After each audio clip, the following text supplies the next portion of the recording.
guys. So I've been gone for a while, and the reason why I haven't uploaded any videos recently is because I just moved to the US. So I'm currently in my new room in New Haven in Connecticut. So I started a job at Yale, and I'm still getting used to life here. But I thought that we could take this Eldrazi in Texas for a spin in a friendly league. So yeah, just to get back into it. I haven't played Magic or Modern for that matter for a very long time. So I thought this would be a good way of getting back into it. I think this deck is exactly the same deck as the previous list I played. So if we look at the current, if you look at like the popular decks right now on Magic Online, Affinity's big, Jessica Control is big, Death Shadow, Burn, Tron, and so on and so forth. So I actually think that this version is very good right now.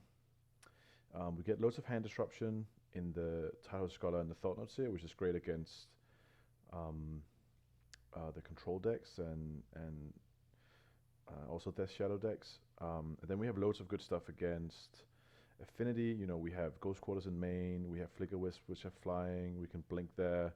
The creatures, we have Blade Splicers, which makes a colorless creature to block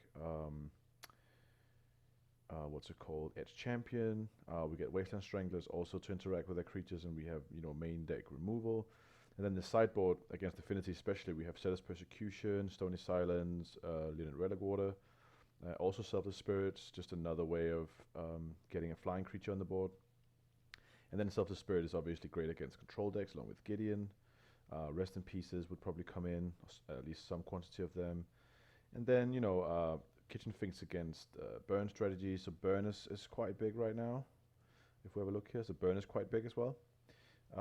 Yeah, so I think this is a fairly good list to be running right now. But let's see if the outcome of this friendly league will say the same thing. So previously, what I've been doing is that I've just been showing the last 3 games, but some people have requested to see all 5 games, right? So today we're gonna do the whole grind on camera. Um,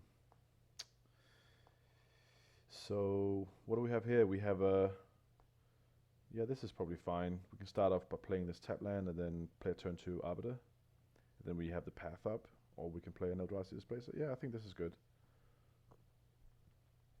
Let's see what we're up against here. Hopefully we can identify what we're playing against just from the first play. Okay, they didn't play anything. Oh yeah, they changed the keys, haven't they? So now 6 is F6, which is confusing to me. I don't know why they did that. Okay, Thought Knot here is fine. We would like an Eldrazi Temple to play out these creatures quickly, but turn 1 Shambling Event is fine. Shambling Event basically counts as a 1-drop. Ideally, we would want, of course, an Aether Vial, but okay. So Breeding Pool and Opt, that could be Infect. It could be. It probably is Infect. Infect is a pretty good matchup if we draw enough removal.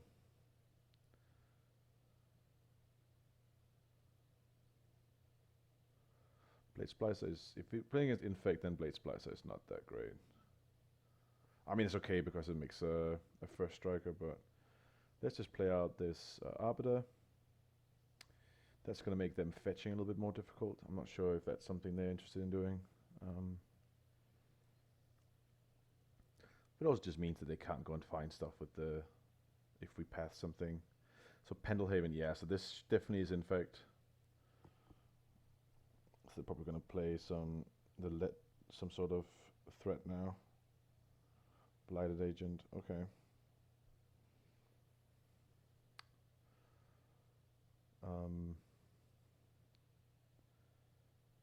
Yeah, so what do we do here? So there's no point in attacking because they can just make their 1/1 a 2/3. However, what we could do is that we could attack, and then if they block and do try and pump, then we kill it.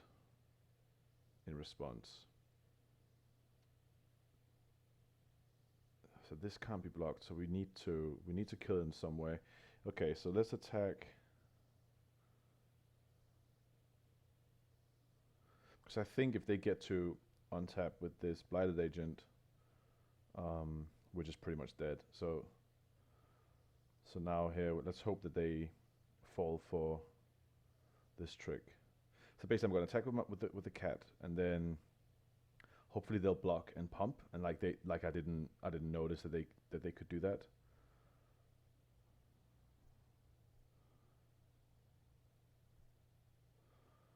Okay, so let's attack. We can't block anyway, so this makes sense.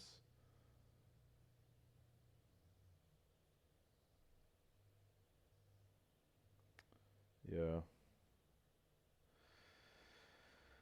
Okay, so I think we just have to path it. So basically, we can also just pass.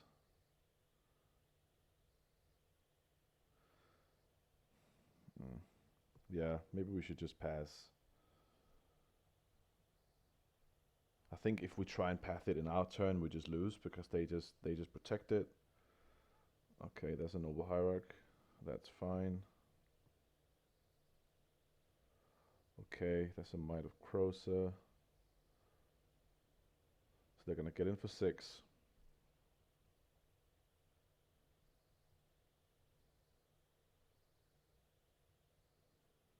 We're gonna take 6. Then the end of their turn, we're gonna try and kill it.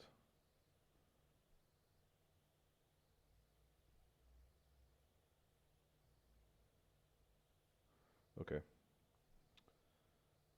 Yep. So the reason why I did that at the end of my turn is that if we try and do it during their attack, then this would have just dealt us 2 more, poison damage, right? They would have given it hexproof, and it would get +2/+2. So in this sense, we don't lose as much life, so to speak. So since we can't block anyway, I just want to attack here. And then we just play this Thought-Knot Seer, and then hoped that they don't have enough to kill us, which they probably do. Okay, so they have Simic Charm +3/+3. They can bounce something. That's pretty cool. I haven't seen that before. And they play Disrupting Shore. Okay, so that's very good to know. We still lose, so I'm not gonna go through the motions. So we're just gonna concede here because they will kill us. So I like these Canaanists. Just that means they can't block, or they can't pump twice. I like the Zealous Persecution. I don't like these. I don't like the Thalias. What else is good here? Selfless Spirit? Nah. I think we just want the Canaanists and the Zealous Persecutions. We probably want to get rid of the Blade Splicers.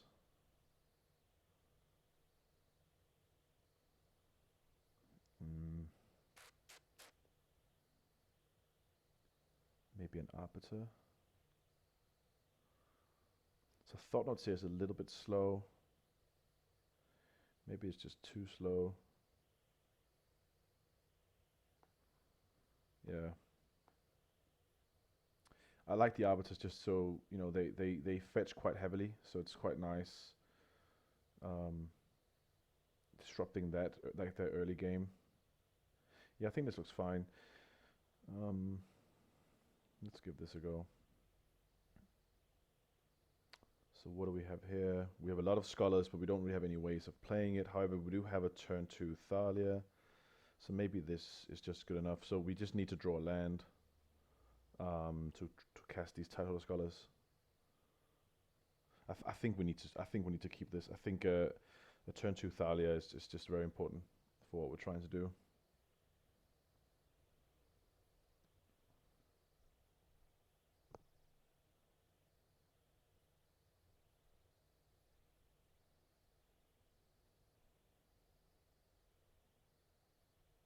It's not a great hand, but it's not a horrible hand as well. So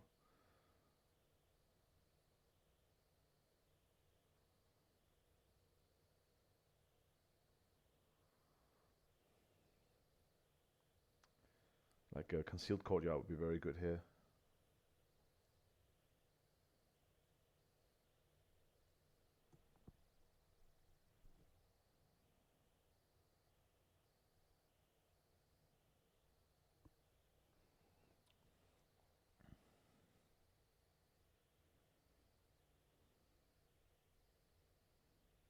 I don't know what my opponent is doing.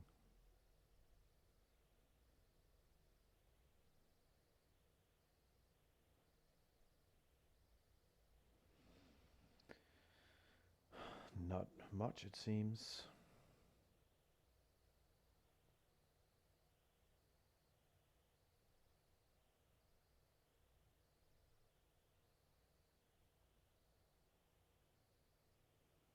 This place is not bad. We just still need a. We just need a land to actually play it. So also dealing damage to ourselves doesn't matter. Like our life total is pretty relevant in this game. Because they don't deal normal damage, right? Everything is going to come in the form of poison counters. Another hierarch, okay.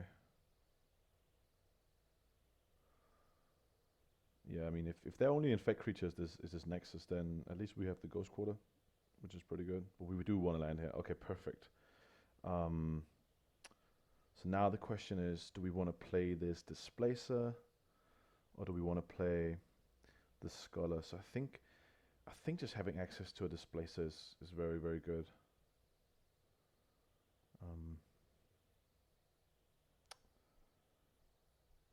So first of all, let's attack.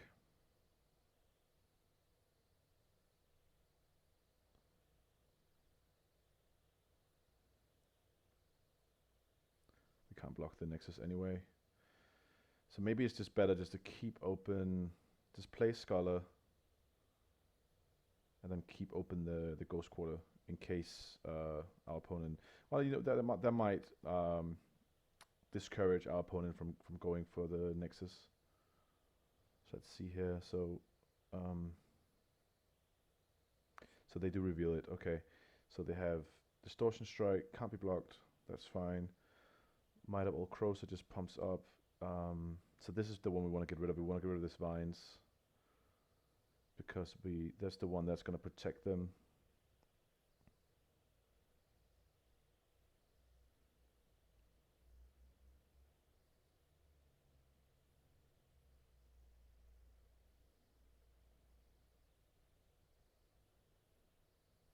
I think they're going to cast the Serum Visions here. Piracy Charm. Okay. Okay. That's fair. Then they're going to cast the Visions.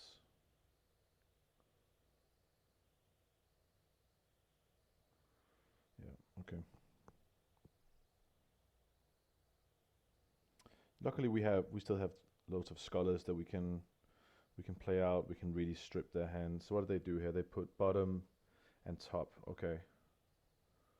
Do we want to play another Visions? That's fine with me. Then we get to take whatever card they put on top, unless so bottom and top as well. Okay. So hopefully they decided to draw a protection spell. In which case we get to strip that now. So let's attack first.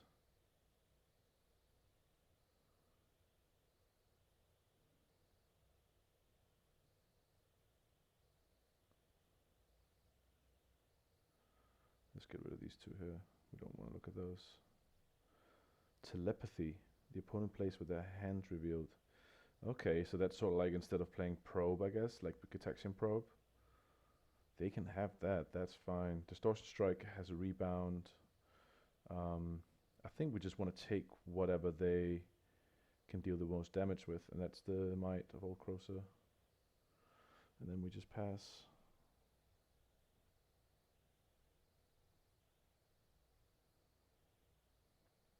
Okay, so they can now see our hands. That's fine. We know what their hand looks like. They play an opt.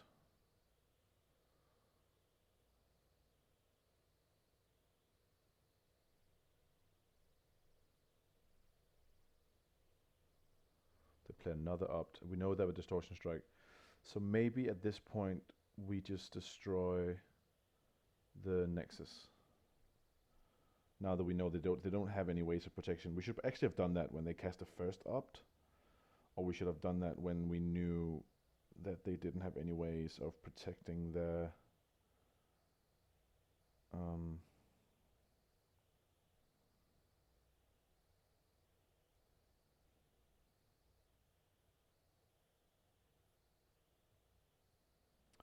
we don't want here, we want to say that Sellers Persecution. That would be a massive blowout. So what did they do? Bottom, and then they drew. Okay, so they drew something that they probably didn't want. We have a path now, but they know about it. But that's fine. So we swing for 4. And then we just play another Scholar, and then we leave up this path to whatever it is that they...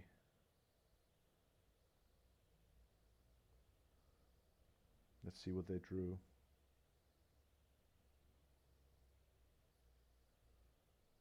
Blossoming Defense. Okay, perfect. So now they desperately need... So, okay, so they got something. That's fair.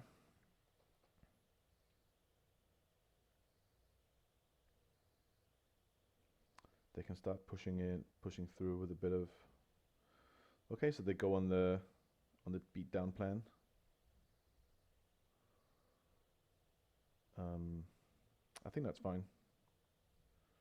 I don't think we care that much about that.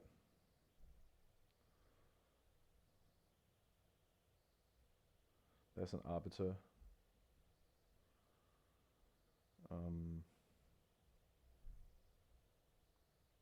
So let's swing with all of this.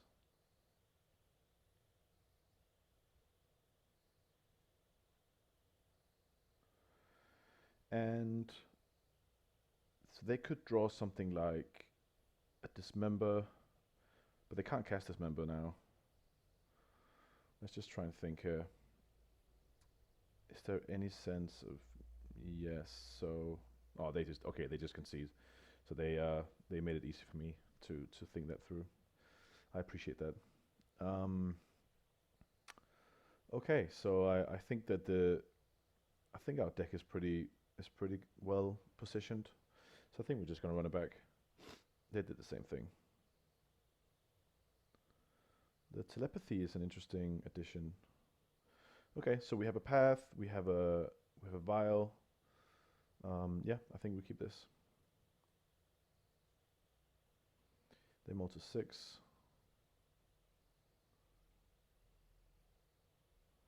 Turn 1 Nexus.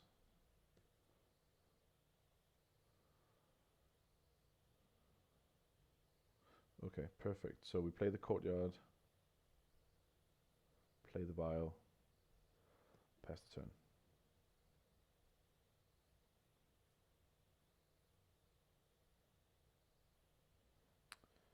Okay, so they're just gonna get in there for 1. I can respect that. So now if we draw a Ghost Quarter, I think we're in a very good spot here. Thought here. Okay, so I think we play out this Thalia. Then they don't have mana to both activate the Nexus and pump it up with something. So then we just take 1. That's fine. And then next turn we can violin the Arbiter and Path. Okay, so there's a Pendelhaven.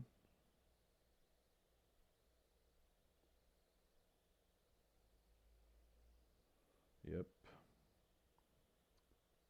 Pendelhaven was a pretty good draw.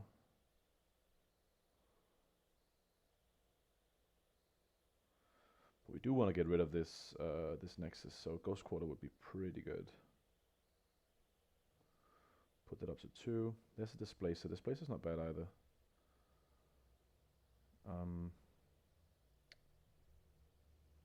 Yeah, let's just play this Swamp and let's just swing.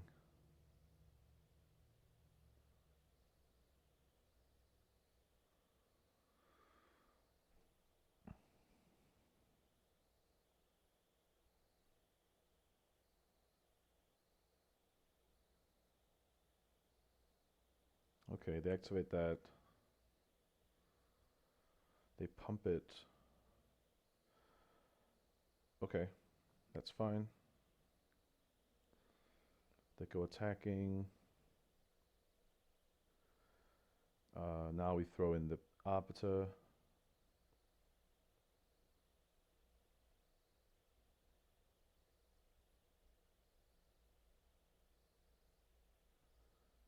Then we Path.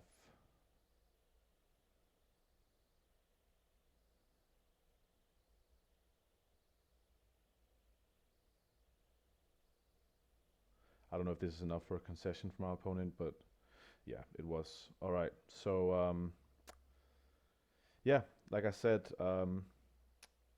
Infect is a pretty good matchup, especially after sideboard. You get so we didn't actually draw any of our sideboard cards, right? But even in the main deck, you know, we just have a lot of stuff that can actually disrupt their game plan. Like the Thalia is very, very powerful.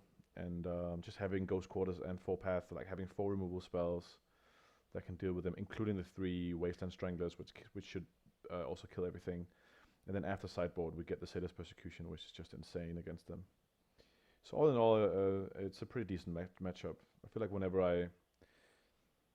I probably have like a 90% win rate over Infect, if I should give like a ballpark figure, both online and when playing in paper. So I think the matchup was good.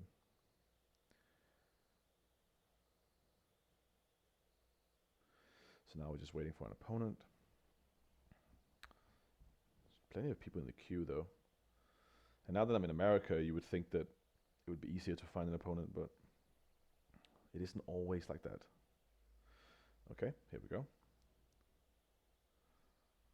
I do have a glass of water next to me, so that's important. So I'm sitting in my bed, right? I actually don't have a desk yet. So I'm literally sitting in my bed right now, playing a league on a Sunday night.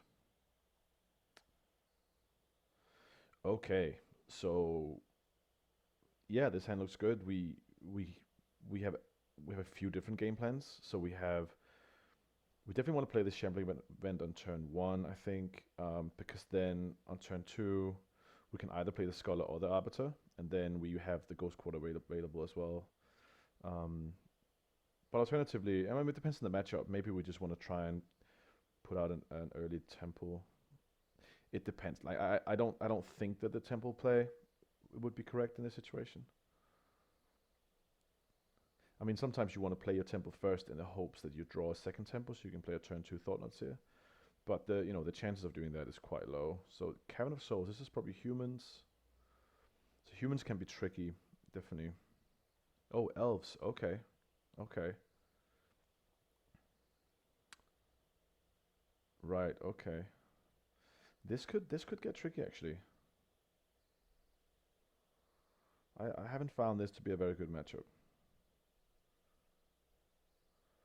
So now, yeah, I think we just want to play out this.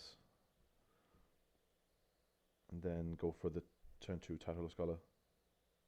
I think that's the plan.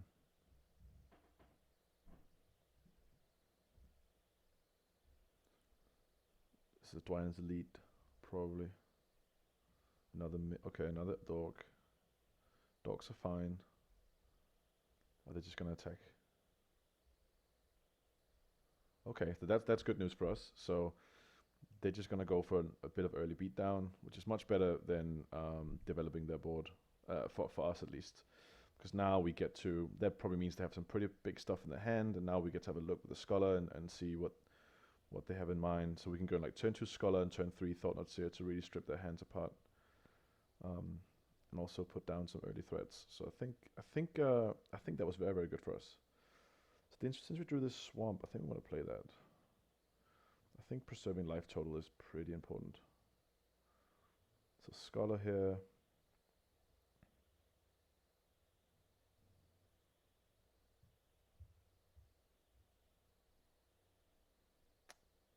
So what do they got? They got that combo. So now the question is, what is the most important thing to take?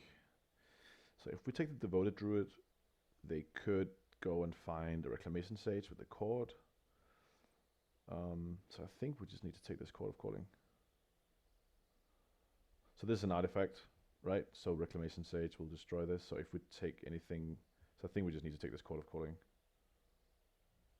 Because they can play that, right? So they have 1, 2, 3, 4, 5. Okay, they can't quite play that yet. So Rec Sage is 3 mana. But then, this is tricky. So they would have access to 1, 2, 3, 4, 5 mana next turn. So maybe we just take this Devoted Druid. And then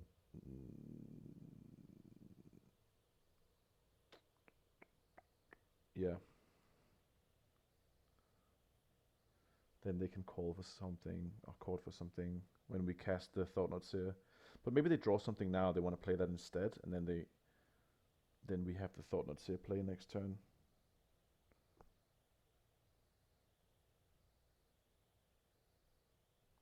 Okay, they just go for the attack. Yeah, that's fine.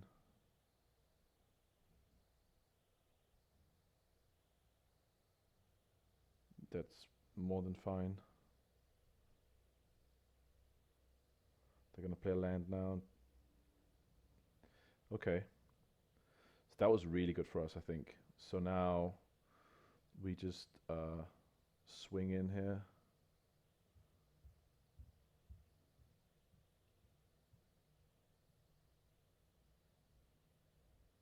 And now we get to take that Cord of Calling.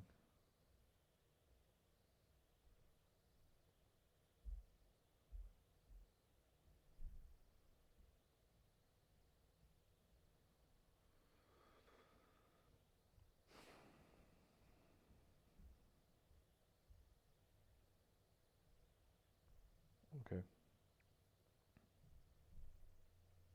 And now they're probably going to go to draw a card. No.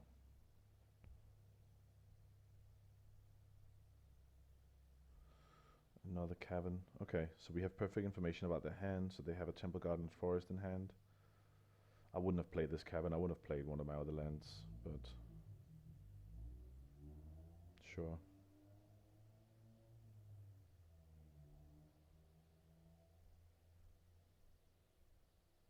Why would you play a land first and then draw a card? That doesn't make any sense to me. Anyway, I wouldn't have done that, that's for sure. So here we get something. Okay, Dwynen's Elite, fair enough. So pretty good. That's pretty good.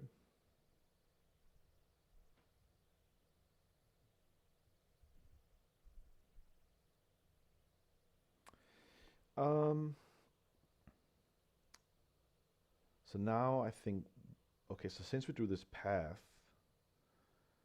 now I think we want to play the Arbiter out, and then we want to attack with the Thought Not Seer. Maybe we want to attack with both? No, we just want to attack with the Thought Not Seer.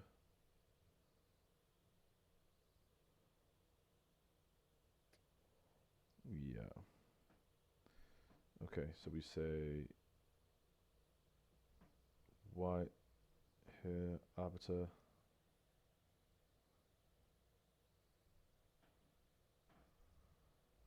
Because now if they block with everything and pump,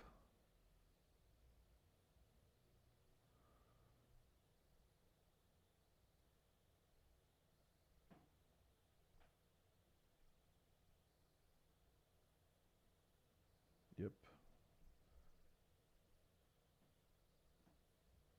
So now they're gonna pump the warrior, and then we're just gonna path the elite.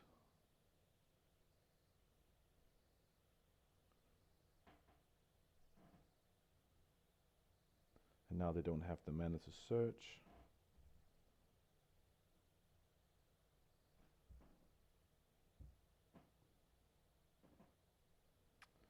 Yep.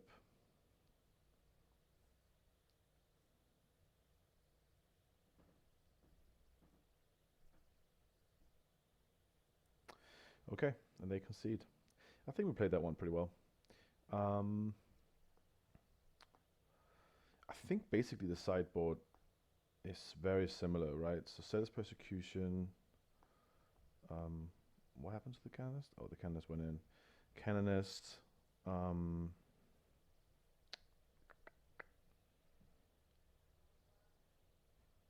don't think that the Blade Splicers are that great.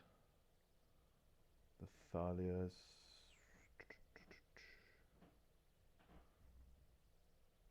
The Flicker Wisps are not that great, actually.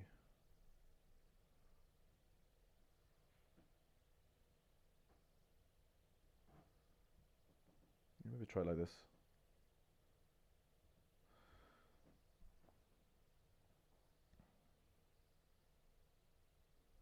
Okay, so we that's a good hand.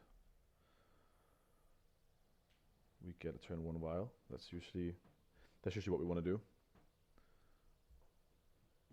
My flat mates just got home. They're probably gonna do some cooking now because it's around, what time is it? It's 6:15. So they're probably gonna start cooking now. So maybe they're gonna make a bit of noise. And if that's the case, I might cut the recording short. Thalia's not bad. We're just gonna go for the vial here.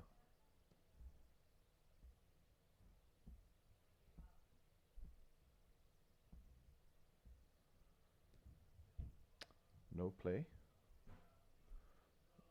Oof, that's rough. Okay.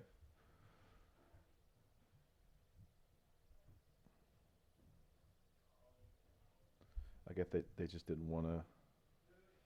I think playing out an Arbiter now is good. Just if they draw like a fetch land or something. I don't see any point of playing the Thalia. Hold on. I have a question, sir. Yeah. What is this called? That's cauliflower, right? Okay, I agree with that. Do you hear him? Oh, fine. How did you say it? Cauliflower. Actually, he's kind of in the middle. I say cauliflower. She pronounces the E very, very strong. Oh, really? Cauliflower. Cauliflower. Colleen flower. I say cauliflower. I just call it cauliflower. Yeah, I skip over it a lot. I think cauliflower is right.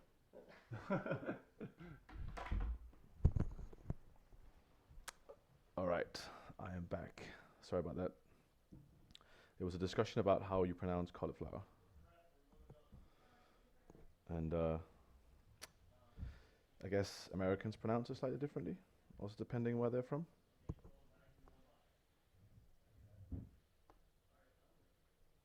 I don't think our opponent's in a very good position here, because now we're just gonna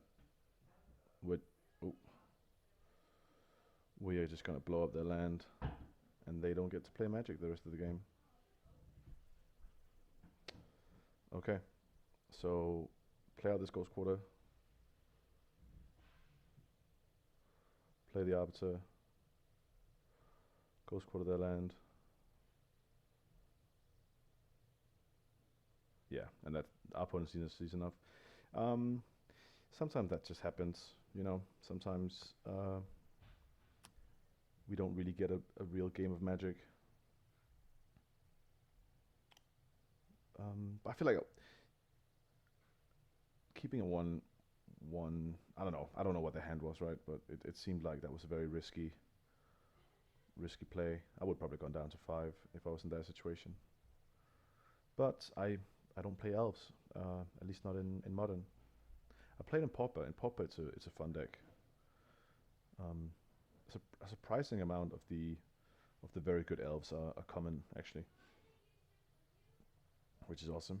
So if you guys haven't tried it, you should definitely try it. I might build it online actually and have a go at it.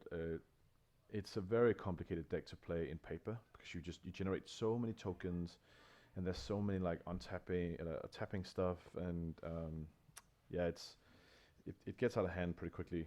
So it's quite easy to make mistakes in paper. But I feel like maybe on playing it on Magic Online is a good way of practicing to play the deck.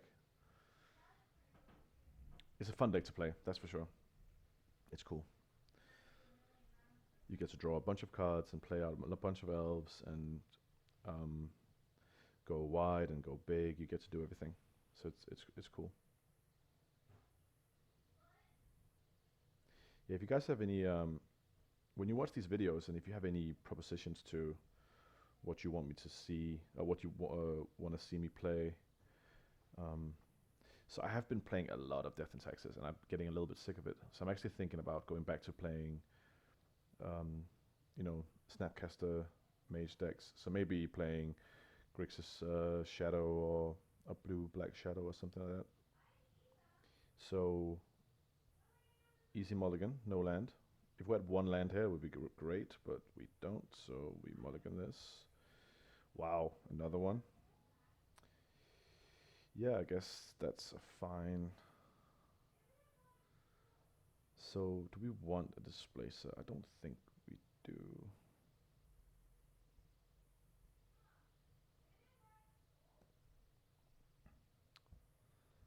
Let's hope we're playing against Storm or something where Thalia is just going to be a very good play. Yeah. This is going to be rough. I guess an Arbiter is not bad. Just gives us something to play at least. The Thalia would have been a much, much better play. It really depends on what we're playing against. Maybe it's Jund, maybe it's some sort of combo deck. How many modes? Just one mode, okay. So this is Shambling Vent. So Collective Brutality. Yeah, I'm still not sure what we're playing against. 3 Blackcleave Cliffs. Ah, so this is probably the Mardu deck. So they're gonna follow up with like an Inquisition here. Yep, they are. Yeah, Zealous Persecution is going to be good against this, but Thalia is not bad.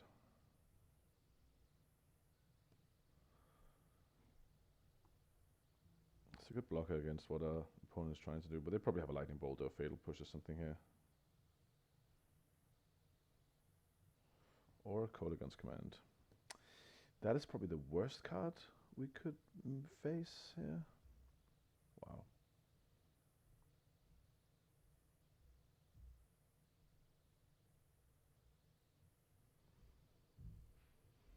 So how do we get back?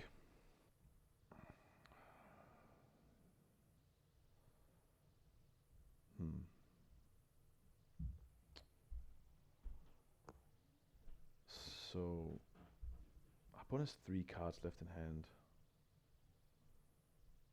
I feel like we don't want to play this Wasteland Strangler until we can actually do something with it.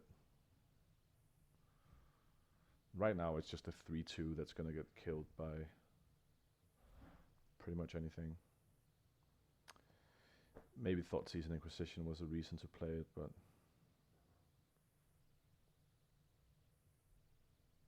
yeah, maybe that was just a mistake. And a Reveler, wow, okay.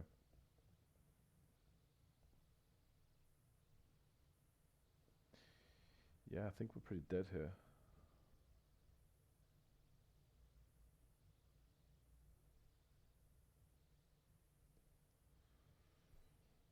Let's just see what our opponent has up their sleeve. Is this just... This is literally just black, black red. That's interesting. It's pretty cool. You don't see that many non-combo black red decks. Ah no, okay, it is Mardu. Okay. They're gonna Fault Bolt. Is that lethal? So 2, so 11, 1, 2, 3. No, that's not quite. If they have a bolt, then it's lethal. Or any spell, basically. Yep, now it's lethal.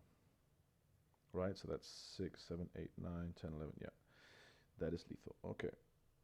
So, against this, we definitely want these Zealous Persecution. Look how good this sideboard card is. It's been really good against everything we've played against so far. Maybe we want a couple of Rest in Peace, just because we saw Bedlam Reveler, we saw Lingering Souls, we saw Faithless Looting. So I think those are good enough reasons for us to play the Rest in Pieces. Kitchen Finks seems pretty good. Blade Splicer is good. So against someone playing that much disruption, and I don't think that these Scholars are going to be very good. The Gideon might be good, actually.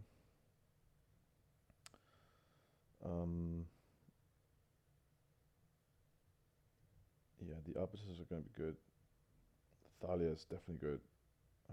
The Displacers are good. Maybe this Thalia is not great. Maybe we can kind of Flicker Wisp.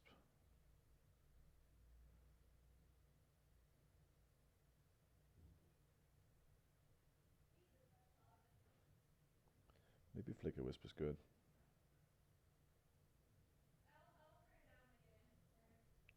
I feel like Gideon is good. To sort of like keep some of those tokens at bay. This is tricky. Let's make this a little bit bigger.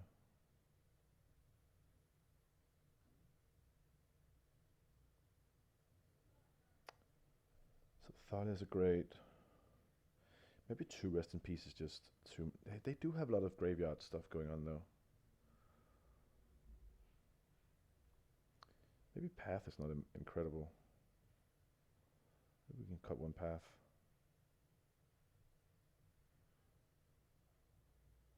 Cut a Thought Seer maybe. Yeah, let's try like this. I'm not entirely sure. I haven't actually played against this deck before with this build, so I'm not actually entirely sure how to do this. Not a super exciting hand, but probably good enough to keep. We have 2 ways of dealing with... We have 3 good cards against pyromancers, so maybe that's just good enough. Just go for this Shambling Band now.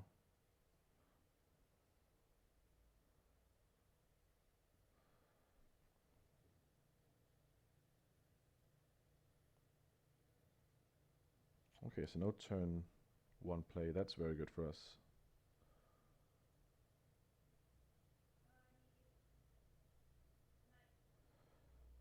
Probably just play this Arbiter now.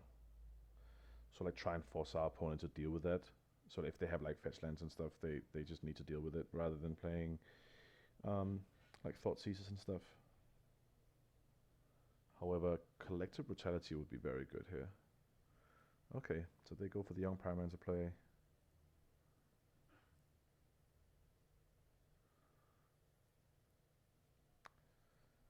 I think we just attack into this.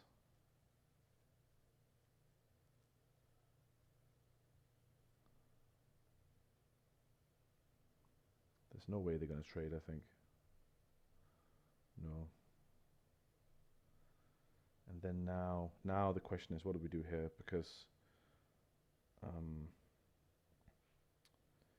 if they go... So I don't think they have a Thought Season Inquisition. They would definitely have played it. But I don't think we can actually play any cards. I think we just need to keep up this Zealous Persecution in case they play like some big spell. And then we get rid of the Young Pyromancer and the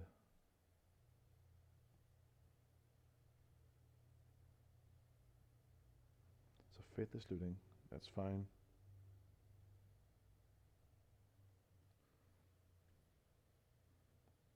If they like discard Lingering Souls now and flashback it,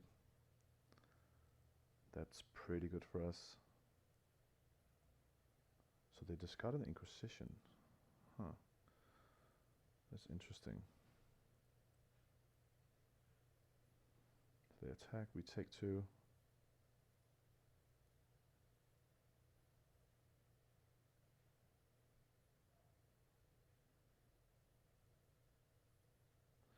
So I think now, end of turn, I think we just want to cast this Persecution.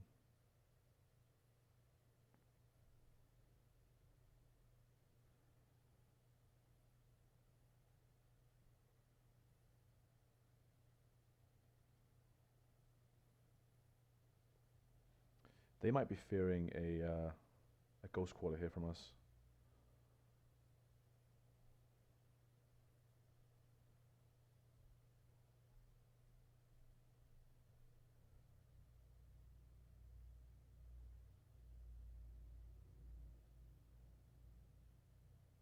Maybe just play out this Kitchen Finks.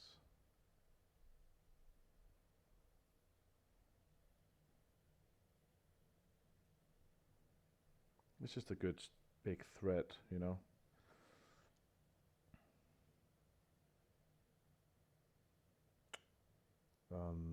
Yeah, that's fine.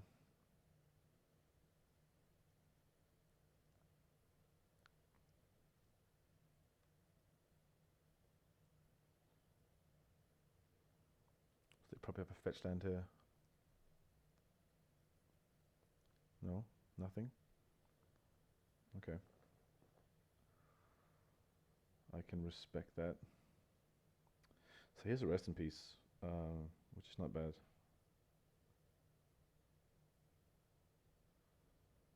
Let's see what they do with this, if they path it.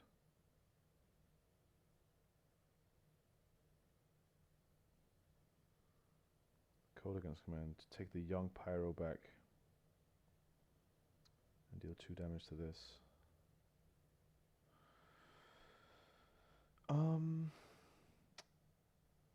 Yeah, I mean, that's happening.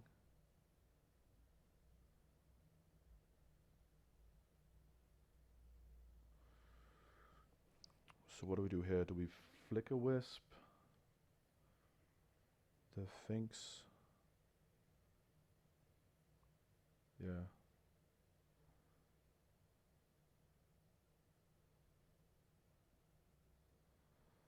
So now we have 2 big threats that they need to deal with. They can play the Pyromancer now and do something. Then we can path it in response.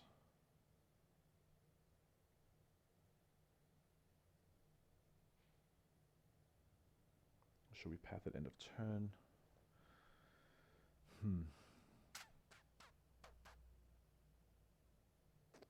No, I think we're doing fine here. Godless Shrine. Okay. So I think we attack.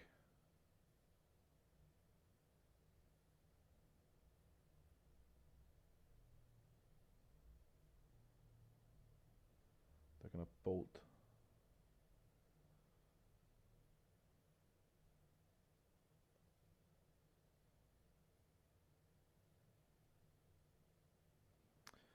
So now the question is, how do we do this? So do we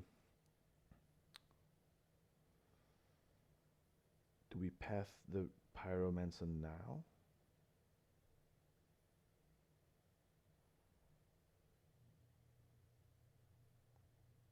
Or do we wait to see if they block with it?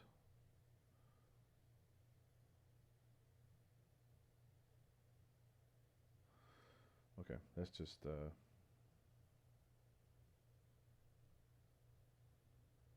okay, they just take the damage. So now I think we definitely want to cast this guy. And then we want to cast this Displacer.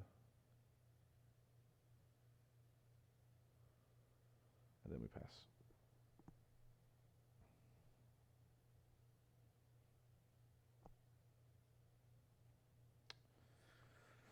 They're play a Scalding Tarn.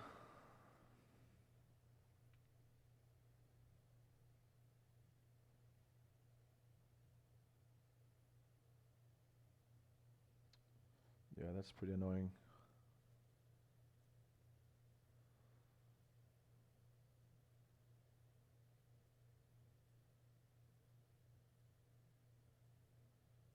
Okay, here's a Ghost Quarter. So now we can start blinking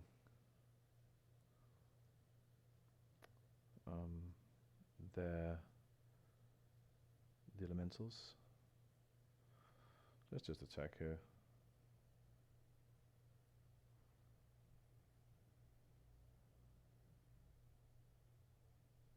Okay.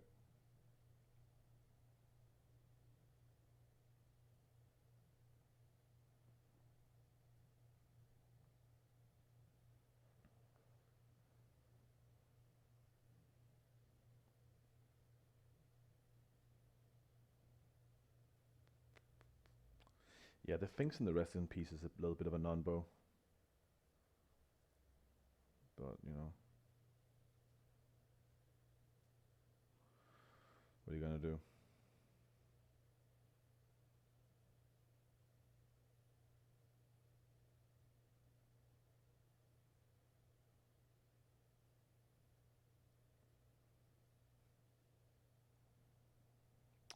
Drew another land. So now we could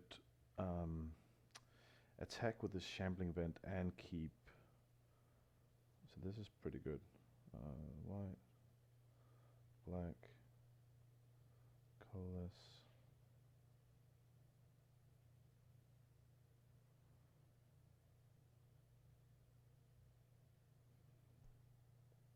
Okay.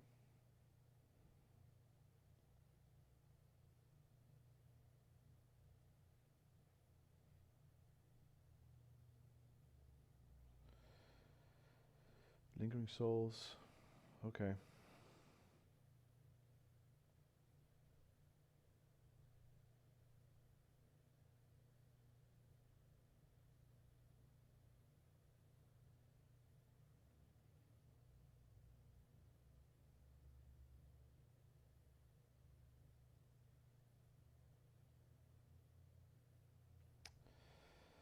Um.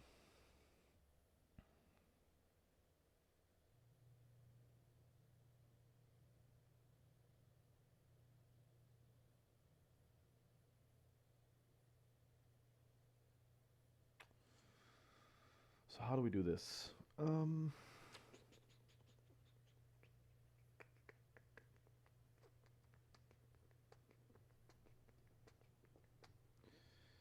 if I attack with both, I can still blink one, and then they're forced to chump.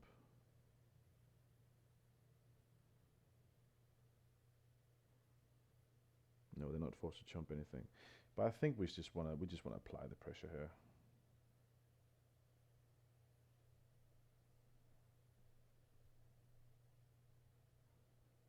Just attack.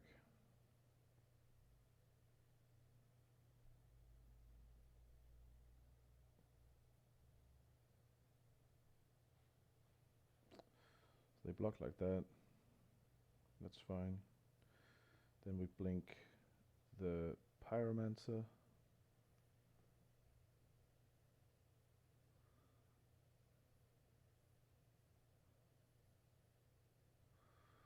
Let's just keep this planes in hand. So if they draw like a Thoughtseize, they you know they might want to play it. So what would be bad here? Like Lightning Helix would be bad, I think. Just any sort of like thing that can actually kill the Displacer.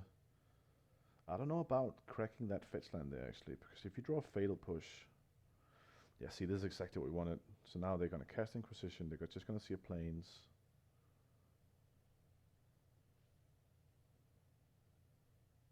They have another Lingering Souls. Okay, okay. We still have a game. We still have a game. You don't want to attack with the young PZ. Set as Persecution. Another Displacer. Okay. So I think we just attack like before with both of these.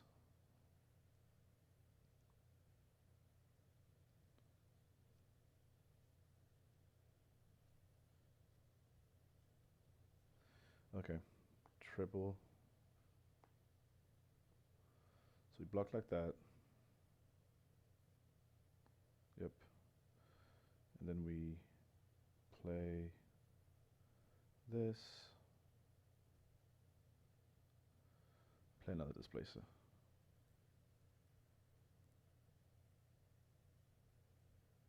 This might be good enough. Yeah. Sweet. Okay, so last game. So I feel like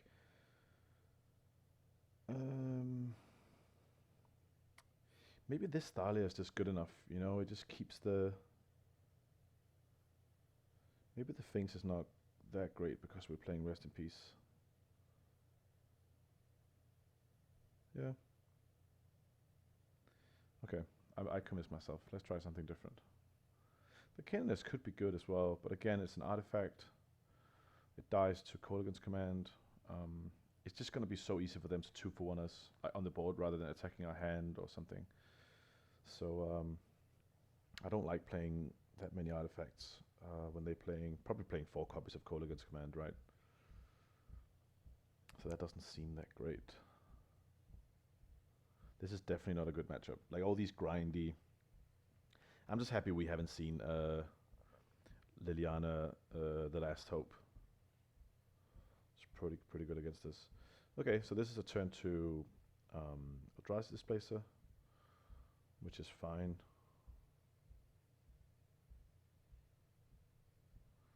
Let's see if they're going to Inquisition us. I thought Caesars on turn 1. They do not. Okay, so far so good. Yeah, we definitely just want to play this Plains. Yep.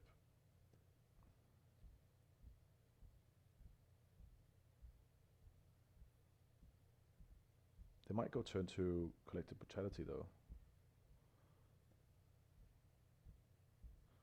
Take our Zealous Persecution, but that's fine. Okay, Pyromancer. We have the Zealous Persecution for that.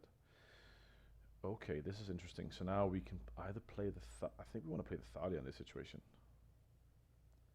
I think that sort of like forces them to actually try and kill her.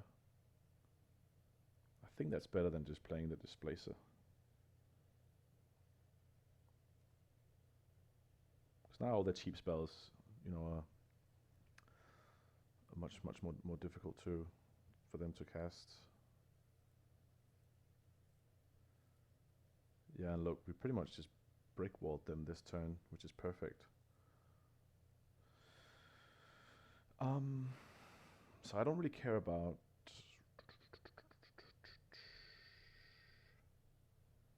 Yeah, let's just attack with the Thalia here.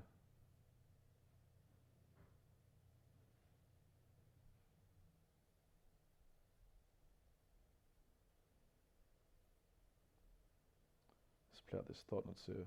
Have a look at what they are playing around with. That activates our Wasteland Stranglers as well. They might want to terminate it in this response. Yeah, they do. Okay. So they terminate that. They draw a card. We get to have a look. Lingering Souls and Faithless Looting. We definitely want to take this Lingering Souls.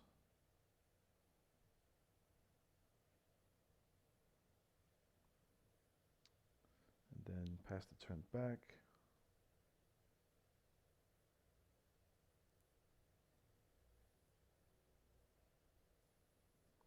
Burst Lightning, the Thalia. That's fine.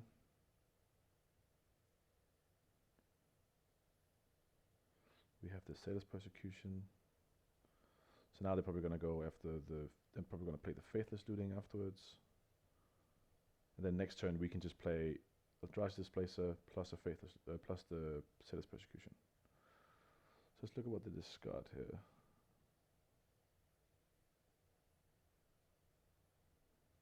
Young pyromancer is a cool card. So they just discarded those 2 lands that we knew about. That is fine. Okay, so we can't play all the stuff that we want.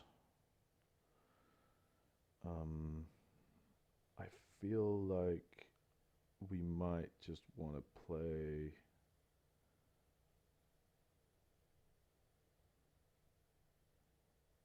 Maybe we just play this Thoughtless here.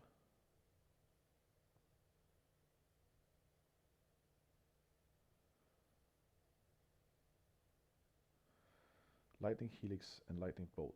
Let's take the Lightning Helix. Leave them with a Bolt. That makes blocking a little bit complicated for us, but another Young Pyro. Okay, that's great. So now our Zealous Persecution is going to be massive. Attack, attack, attack. Yeah, we just take it. That is perfectly fine.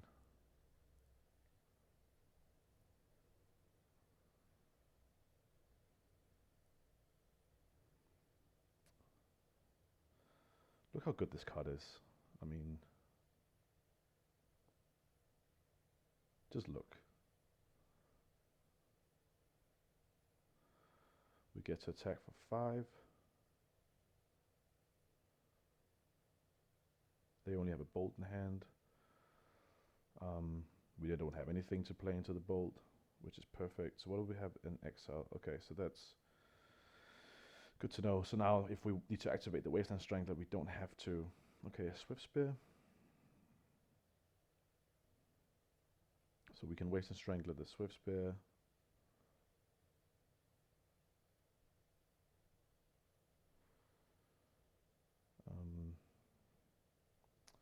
So let's do that.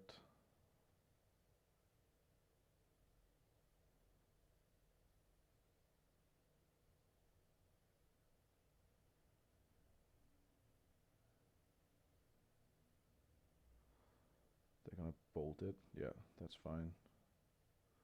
Ability is still in the stack. Get rid of that. Attack with this.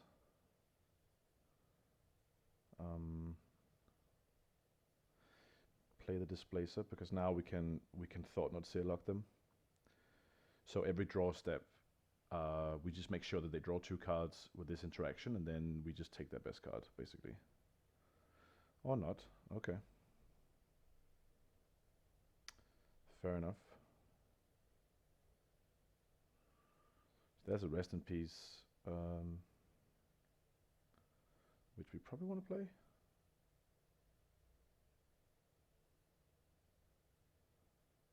Boop. And then play this just for good measure. And pass the turn. And let's see if they can get out of this. I don't think they can. Nope. Alright, so 3-0 so far, pretty good. And we've only been playing for like not even an hour, I think. So this is actually going to turn out to be a pretty short league, I think. Yeah, that was an interesting game. I think we've got really lucky. I think they probably play, 6 1-mana discard spells and probably 2 or 3 Collective Brutality main. They probably take the Collective Brutalities out though, because we don't play that many instants or sorceries. So we play 6 in total after sideboarding, but it's probably not good enough. But then again, it kills a lot of our stuff, so they probably keep it in. But we were very lucky at avoiding getting our hand stripped. And I think for a deck like the one we're playing against, I think that's extremely important. Yeah, and Zealous Persecution was just incredible. So we've played against Infect, Elves, and Mardu. So this is probably going to be Affinity. Turn 2 Displacer or turn 2 Tideholder Scholar. Sure. That's probably fine. It's a little bit land heavy, but let's just hope that we're going to draw gas.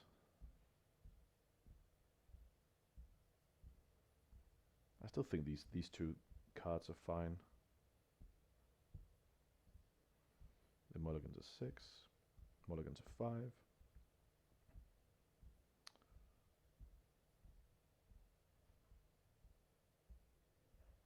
They kept.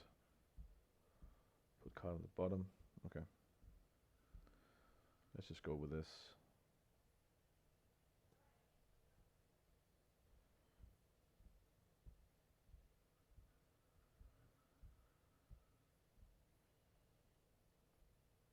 Yeah, like any of these lands, except for the swamp, is, you know, it's a pretty big giveaway for what we're playing here. Okay, Wooded Foothills, Temple Garden.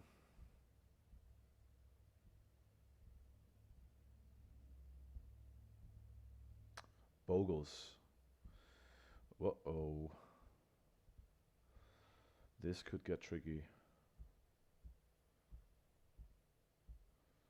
Thalia. Not bad. So what's better here? The displacer is obviously not good. So the Thalia is good because it slows down their... Yeah, I think we want to play the Thalia. We want to play the Temple. Because... And the reason why I want to play the Thalia over the Tideholder Scholar is because they're going to have to pay 2 mana now to play out a cheap enchantment, and then we can use the Scholar to take away the Daybreak Coronet or whatever big enchantment they're going to put on afterwards. So the first ones they put are never that scary. But the Daybreak Coronet is very scary. So I think we're meant to play it like this.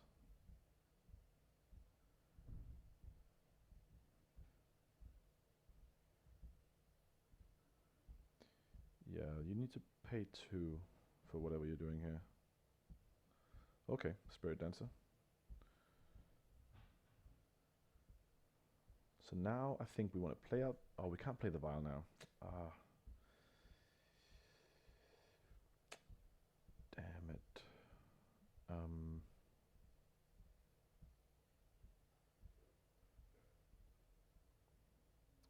Let's play the Scholar first and then decide whether or not to attack with the Thalia.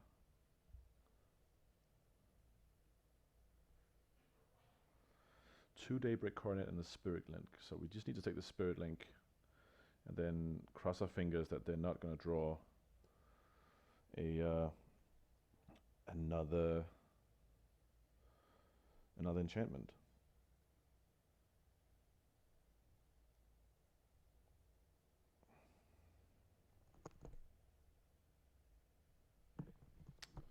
Yeah, we dodged a bullet there. Perfect.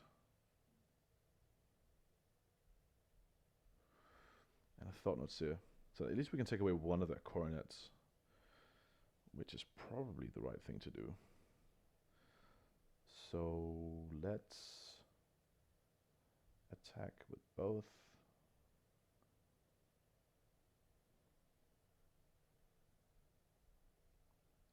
Do they want to double block the Tideholder Scholar? Probably not. Yeah, I didn't think so.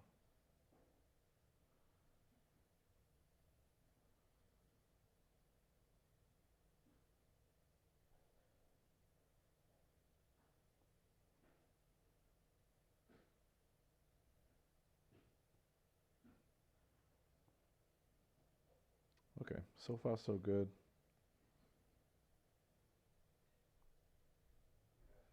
Perfect.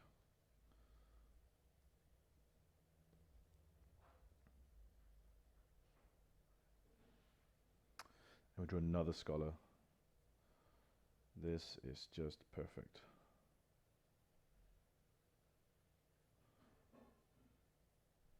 Yeah. Our opponent just said good draws. Absolutely. Yeah, we need good draws in this matchup, that's for sure.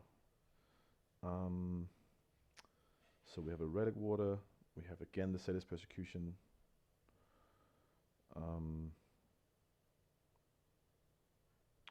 What else? We have the Gideon. can just like supply an endless row of blockers. What's not good? The paths are not good.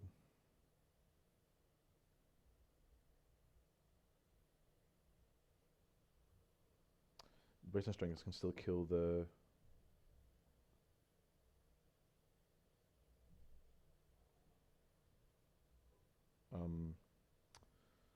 spirit dancers. Yeah, let's try it like this.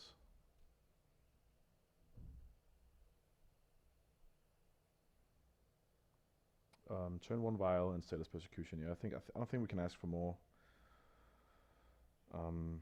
Maybe we should play a copy of Engineered Explosives, actually. Okay, Leyline. Leyline's pretty good.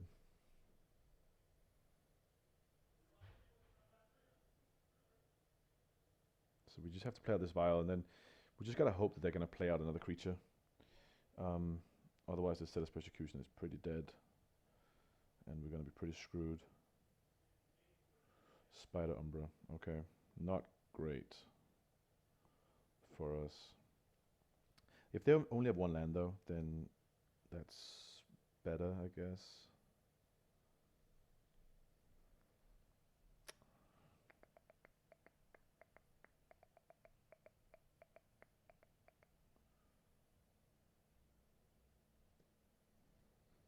Yeah, I don't think that we're gonna win this game.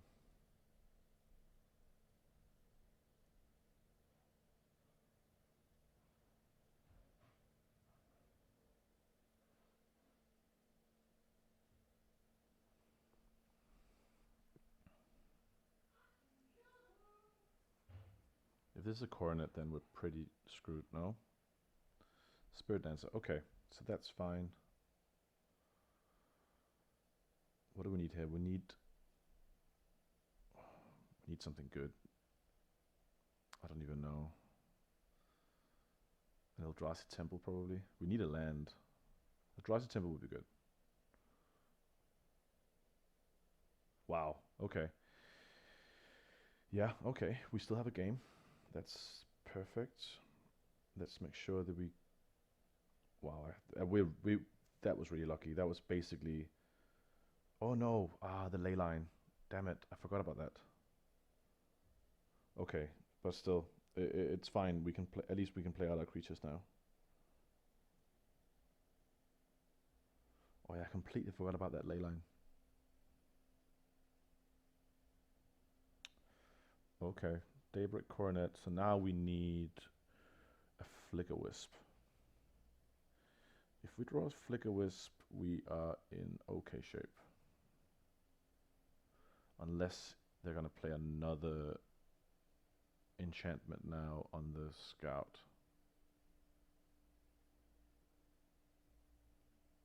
Where are they playing this? Yeah, now we're pretty screwed.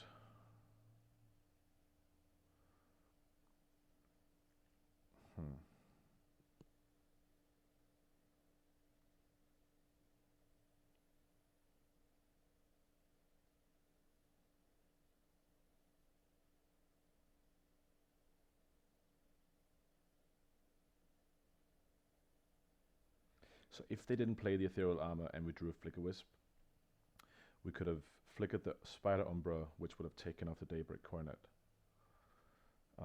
when they attacked, right? But I think we're pretty dead now.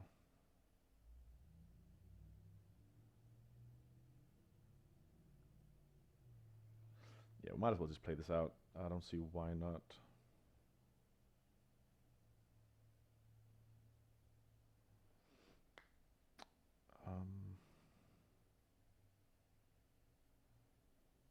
Yes.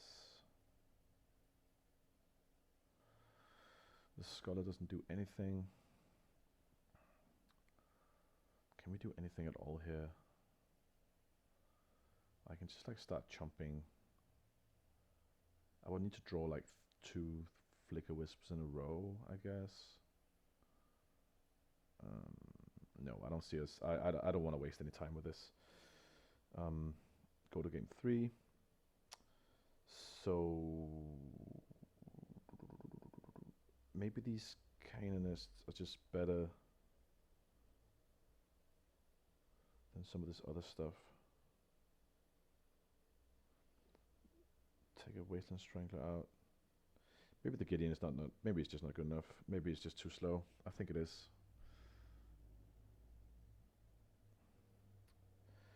Okay, yeah, not bad. Let's keep this. Let's see if they have a ley line. They probably want to mulligan really pretty aggressively till they get one. But they can't keep mulliganing. So then 4-3 now. Then again, you know, they could keep a really good 3. Yeah, so they have a ley line.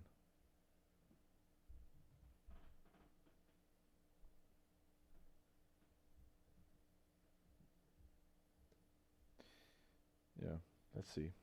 Let's see if they actually have something here. If they have like a land and a creature. Okay, they don't. Thank God.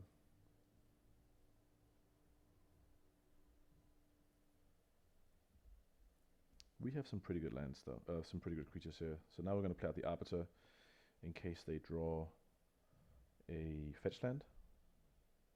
Place price is nice.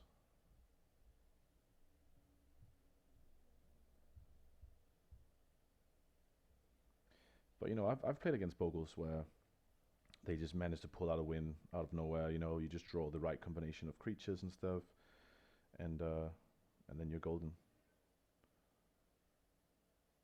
You don't need that much stuff to get going.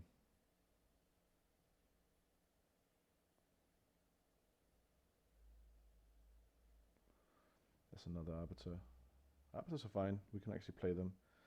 I would have preferred a land, I think, but just, you know, being able to...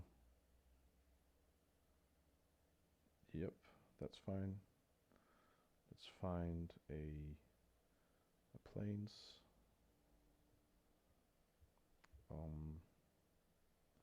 Play the Thalia. So now we can violin the Arbiter if they try and fetch.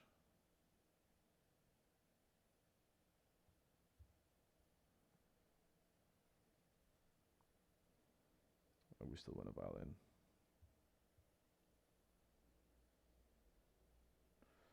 Do we want to increase it? Yeah, I think we do.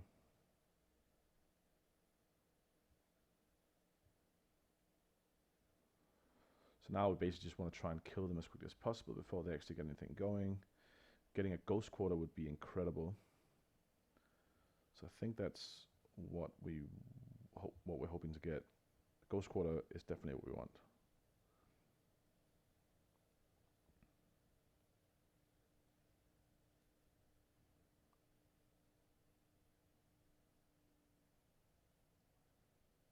We have a pretty good clock now. Let's put this up to 4. So we can get our big beaters out. No Ghost Quarters, but I think that, yeah.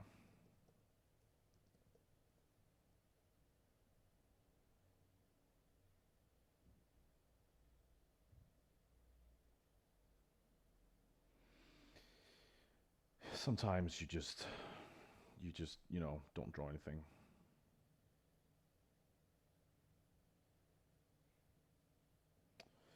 All right, so 4-0 going into the last game. Let's see if we can keep this streak going. That would obviously be, you know, ideal. Coming out of a few weeks where I actually haven't played anything at all. Just been very busy, so I had to submit my PhD thesis. I was moving away from London, was moving to the US, you know, so there was all sorts of implications with visa and just generally, you know, moving your entire life away from a city that you've lived in for a long time. You know, it's a little bit stressful. So I didn't really find neither the time or the motivation to actually play, you know, sit down and play a league. Yeah, my life has been a little bit intense recently, but hopefully things are going to go in a positive direction now. I've really enjoyed my first week here in New Haven. For the people who don't know, so New Haven is like a small-ish city located pretty much halfway between New York City and Boston, which means that you can get to either city in roughly 2 hours by train, which is pretty cool. And this is where Yale University is, where I'm currently working.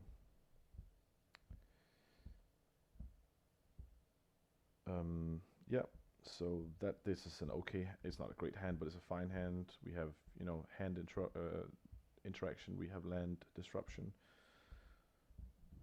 Okay, so it looks like we're playing against some sort of mirror. So I don't think we want to play the Arbiter out because that could completely backfire, since the taxation also hurts us, right? So I think we just want to Scholar, take away their most immediate threat. Wow, okay. So yeah, it's a pretty sick hand.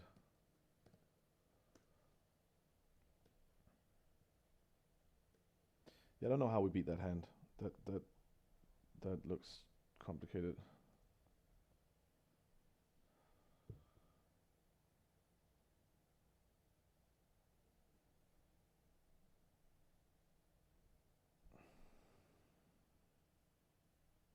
Spirit, okay.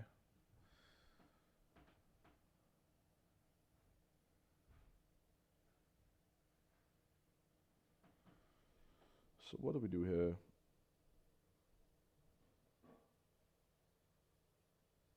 Do we attack? I don't think so.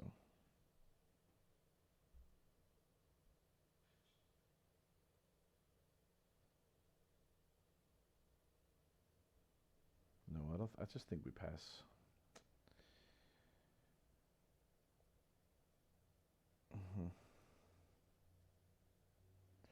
So let's see how they play this out.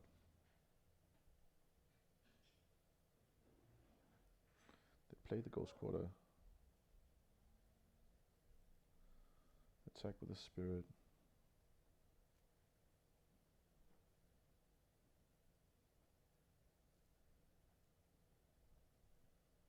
Play the Arbiter.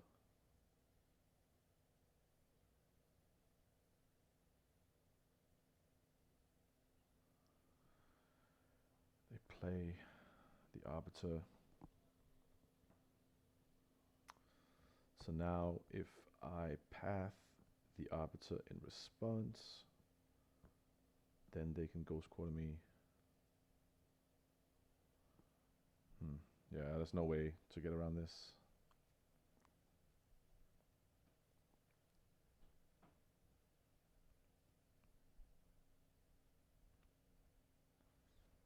I guess at least I can get rid of one of their Arbiters.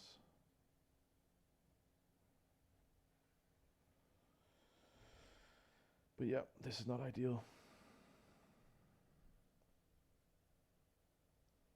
Temple is a good draw.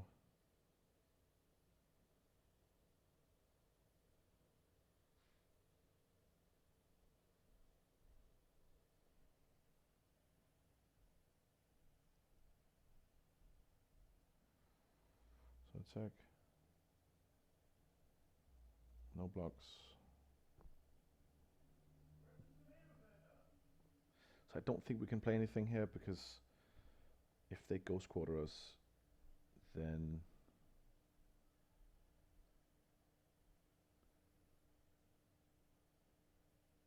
oh wow, one more? Really? That's all 4 of them.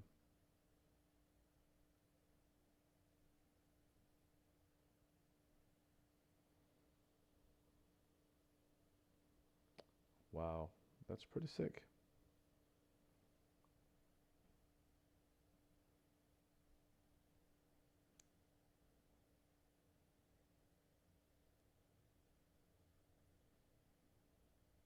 They're gonna play the other vial out. Okay. So now we just need to draw lands en masse. That is not a land. I guess we don't want to attack now.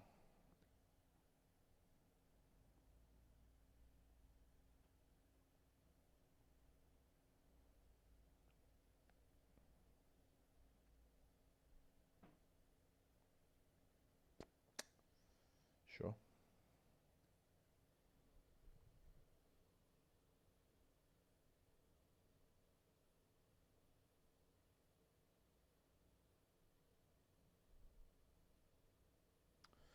Yep, that's it.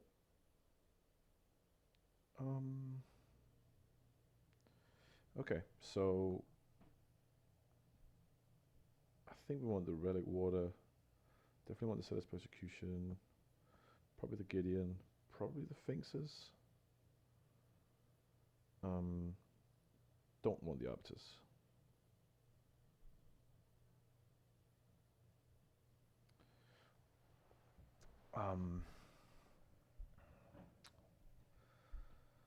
Probably don't want the Heretic Cathars. Or the Heretic Cathar. Do we want this relic water? Maybe not. It depends on what version they play.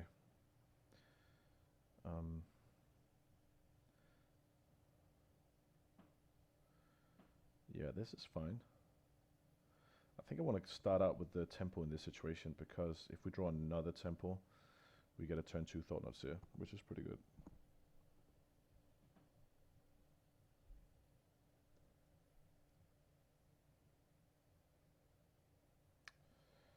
Okay, so we didn't get there. Maybe just play... Oh no, I should have played the... Oh, damn it, I should have played the caves. It doesn't matter.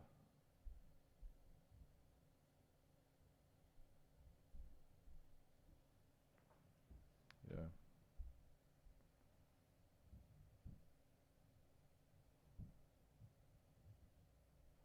So I think it's more important to play the Thought Not Seer than the Aether Vial.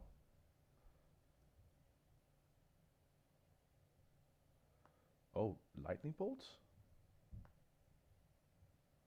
And 3 blade splices. Wow.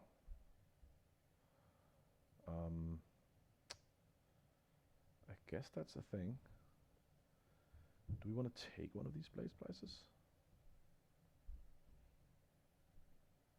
Lightning bolt. Okay.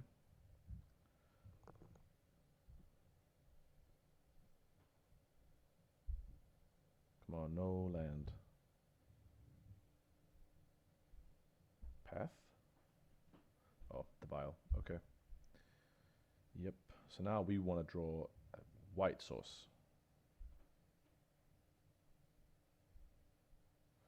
And not that white source.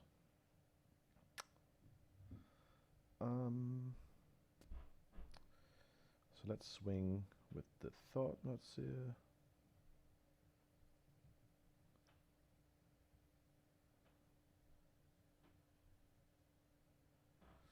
Do we want to play our Aether Vial, or do we want to play, or keep Path open?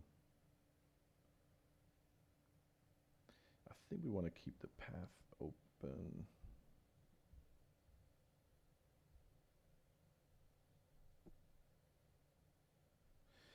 No. You know what?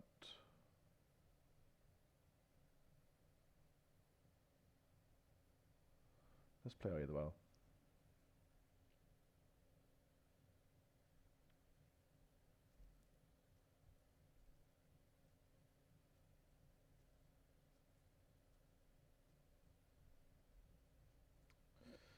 They got the Foundry. Okay. So now they're going to play out a Blade Splicer, probably. Yep.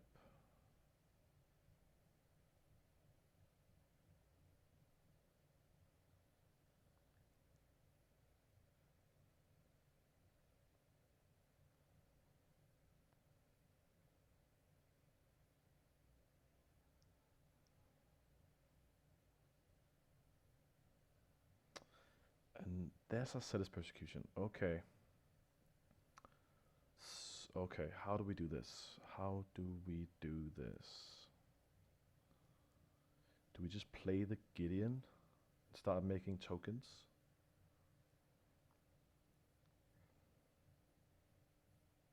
Ah, no, we can't because of the Thalia. God damn it.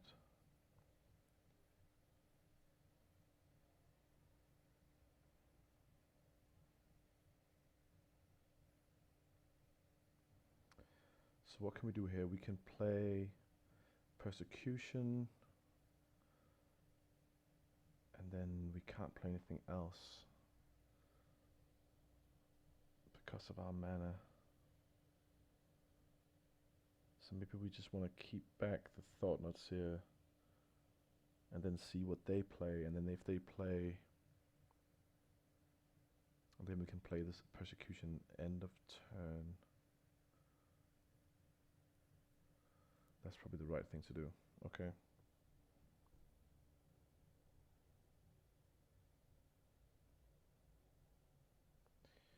So they're playing red. Are they playing... I wonder what else they're playing then.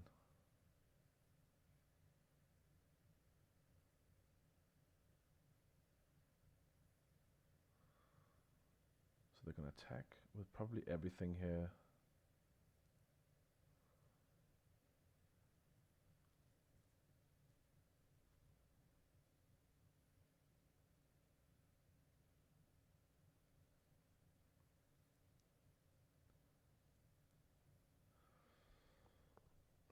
Let me think.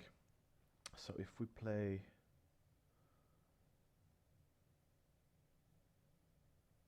Do we block any of this? I don't think we do. I think we just take it, and then we look at what they play out.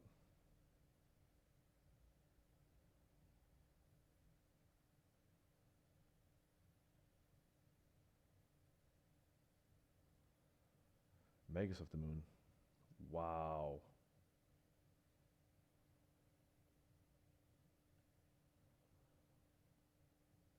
Okay. How do we do this?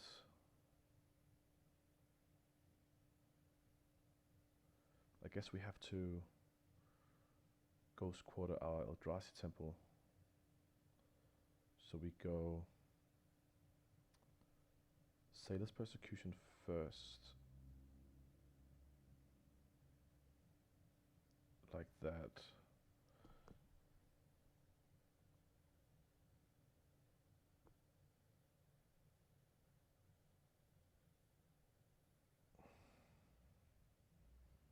And then we hope that they didn't draw. Oh, thank God. Like that. Okay.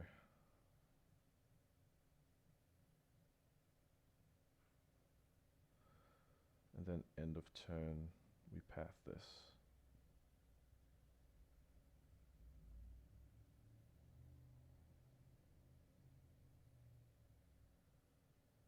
Okay. So far, so good. Oh God, that's perfect. Okay, so we attack.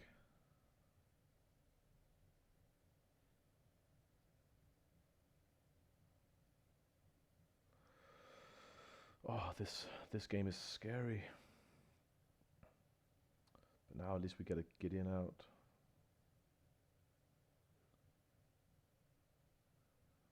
Which will definitely help us a lot. And then in that...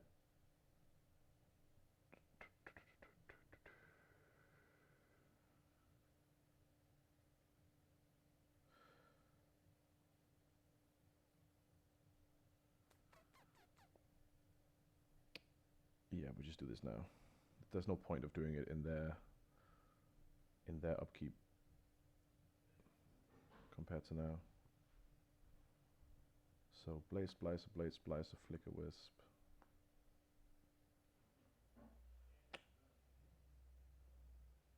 I don't know we take the Wisp, I guess.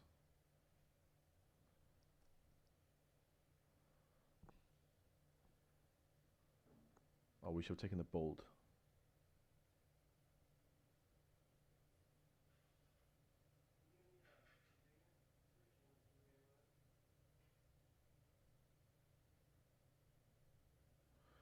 Okay, Blaze Splicer, number 1.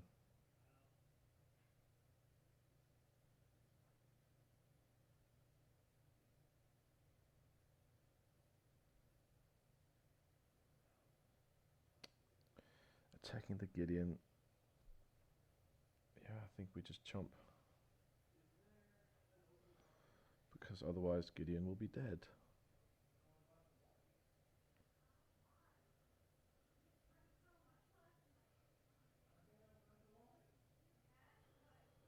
We're gonna bolt the Tidehollow Scholar and then get back the Flicker Wisp. End of turn, they're gonna Wisp in and take the Gideon out of action.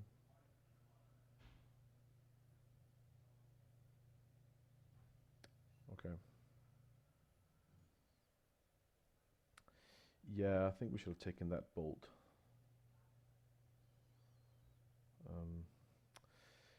Mistakes were made. Do we want to attack here? No, we want to protect our Gideon at all costs, I think.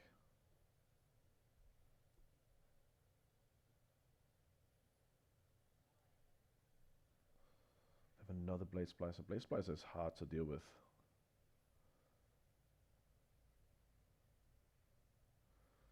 Yep.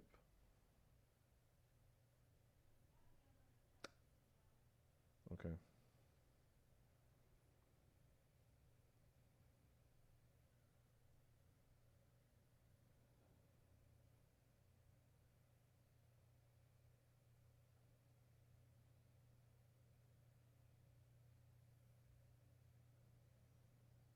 Attacking what?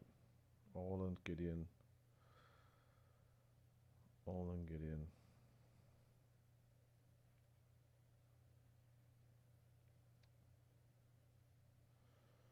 I mean, I might as well just block. Is there any point in... So if I path this... Yeah. That Magus of the Moon really got me.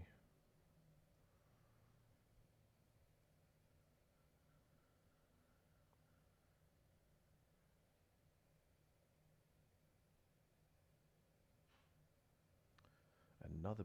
Oh yeah, that was the last one. Yep. Probably just need to kill this.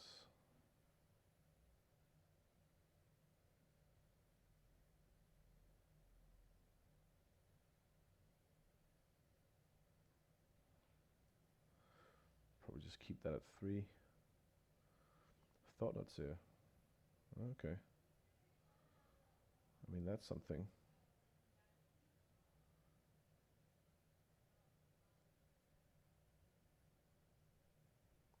Having this advantage.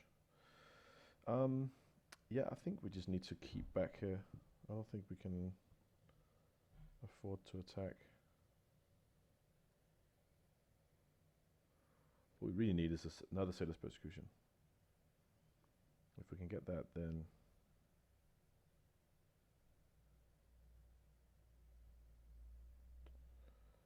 Yep.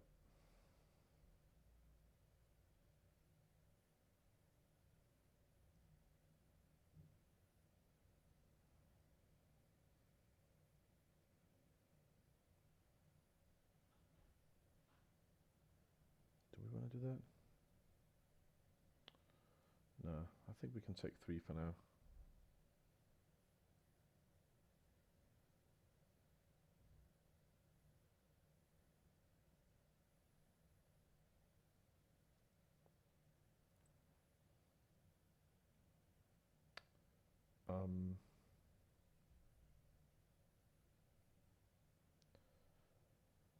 Sure.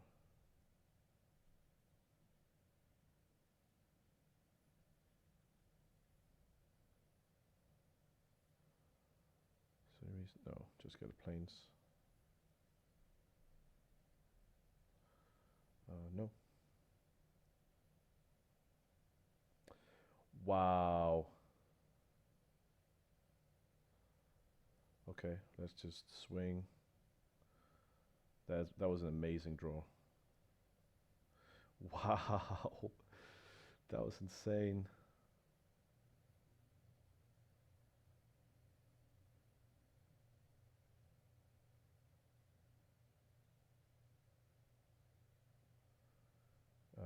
Yep.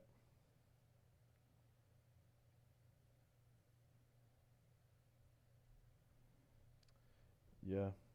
That now we're gonna wipe that whole board.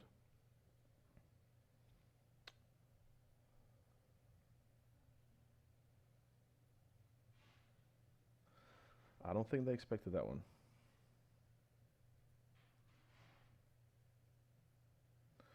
Four mana. Are they playing Restos?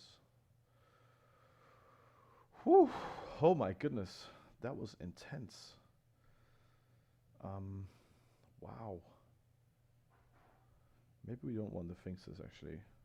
We probably just want our own first strikers. And I think given the number of Blade Splicers we saw, I think this Relic Water is going to be really nice. So let's do this. Whoa, that was insane. That Settlers Persecution was insane. Yeah, let's keep this. They got turn 1 vial.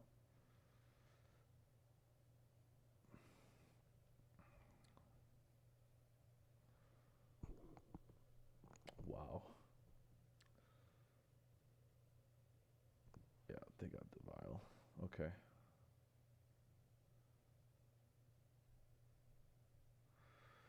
Gideon, eh? What are we aiming for?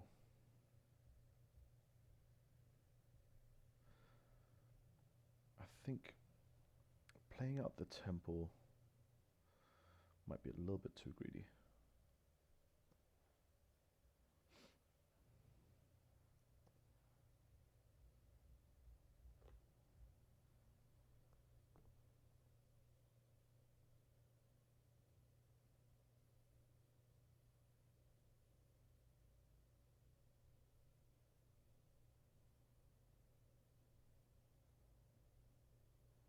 Okay.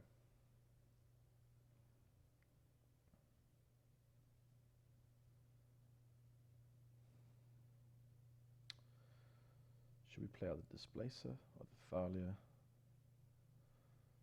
I think there's a pretty good chance that they actually just have a Lightning Bolt in hand, and then this Thalia will sort of like prevent them from doing any shenanigans. And then next turn we can play the Thought-Knot Seer, unless they're gonna Ghost Quarter us now with an Arbiter. But that's not something we can really play around. Just gotta cross our fingers here. But it looks like that's what they're doing. That is what they're doing. So they're gonna take the temple out.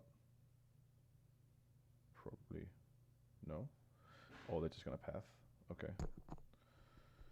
I'm fine with that. Oh, and then they're gonna go squatter. Yep. Okay. Oh, that was an interesting. They took our colored mana. Okay. So we drew our own vial here. They have another ghost quarter.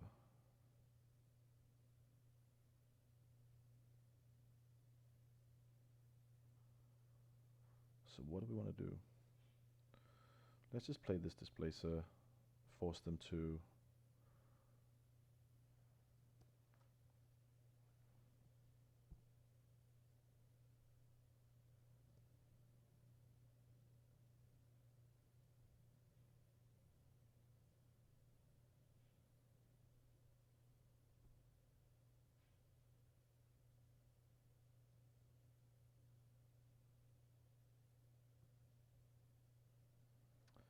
Again, they take our colored mana.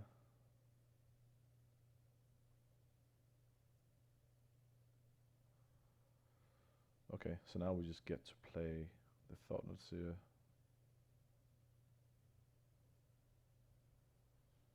Let's see what they're playing around with.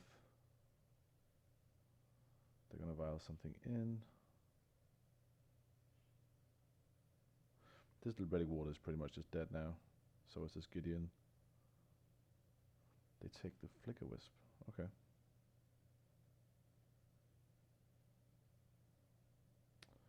They take our displacer.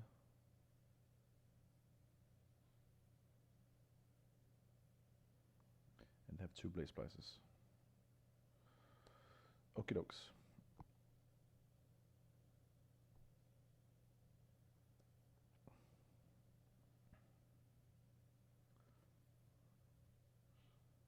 They keep them at 3 and 2.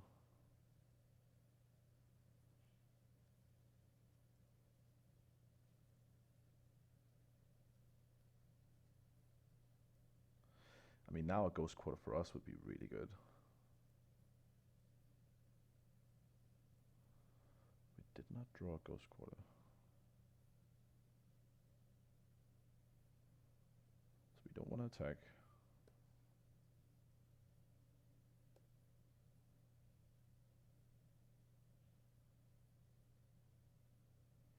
We just want to get this relic water going, because then we can blink all their golems.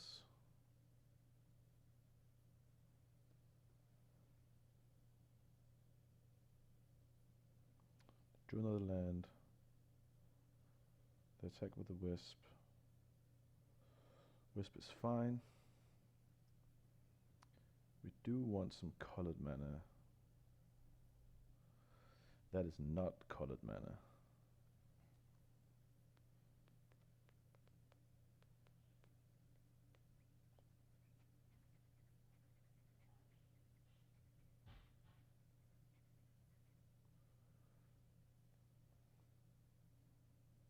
Let's just take out this thing. So what are the chances of them having another blade splicer? Probably pretty high. No? Okay.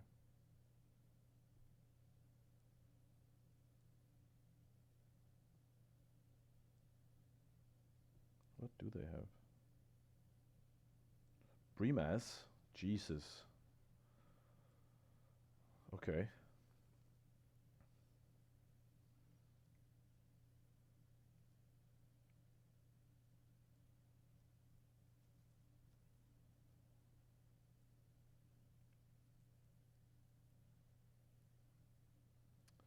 That is nasty.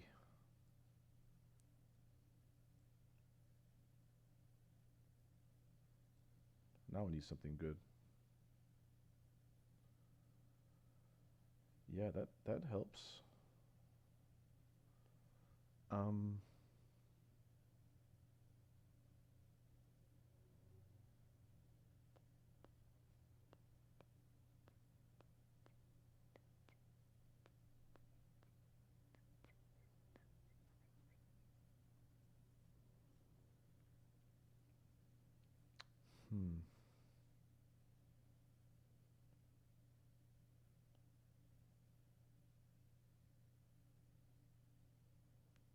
Yeah, now I don't think we can actually attack. Okay, so we are in a bit of a pickle here. Come on, don't play anything. Don't have like another blade splicer.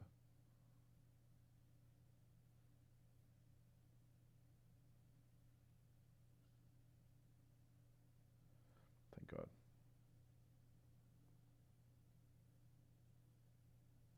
So we can't actually, you know, even though we have the Eldrazi displacer and the Thought Notes here, we can't actually lock our opponent, because as soon as they get drawn to the card, they have all these these vials they can just freely play out, you know.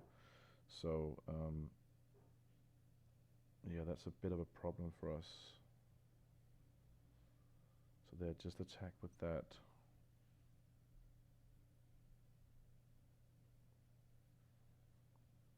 If we now activate the displacer, they can take down our only white source, which is definitely not ideal. So So I think we just need to take this.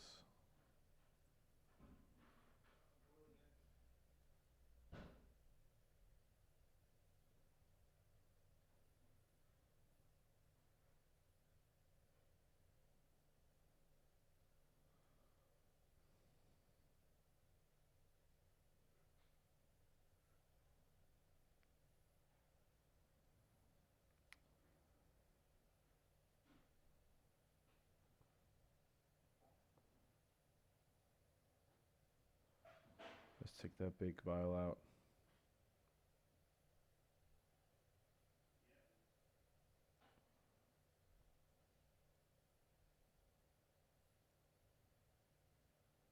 Yes. Come on, Flicker Wisp. Okay, Plains is good. Now we can start flickering that. Now we can start flickering their Wisp.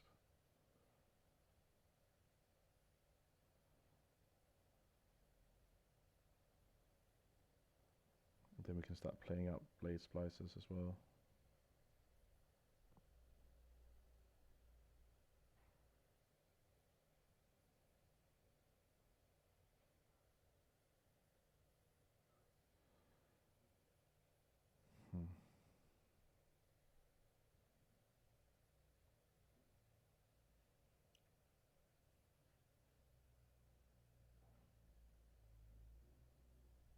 Yeah, we're almost in bolt range as well. Yeah, we can't play this Gideon. We just have to pass.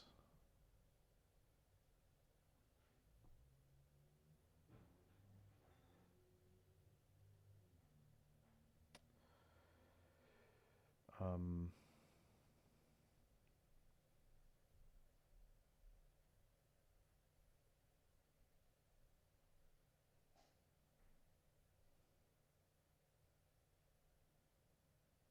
do I want to spend this mana now? What if I bounce my own Arbiter, Leon Relic Water, take out that thing?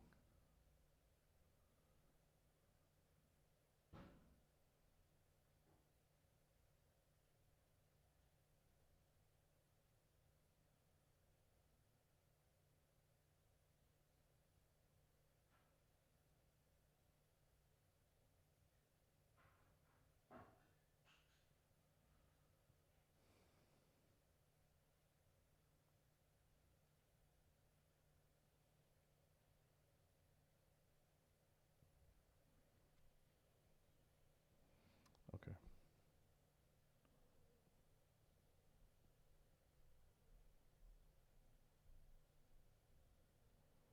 Ugh. I don't like being in bolt range.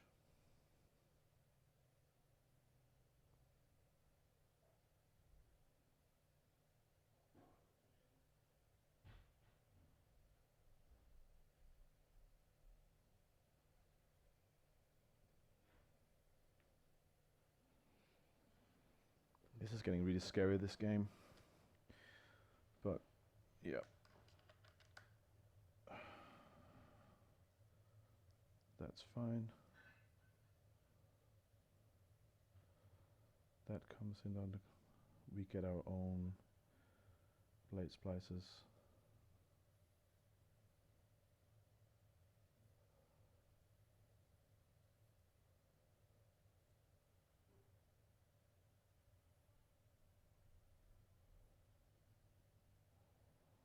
Shambling Vent. Okay. Not bad.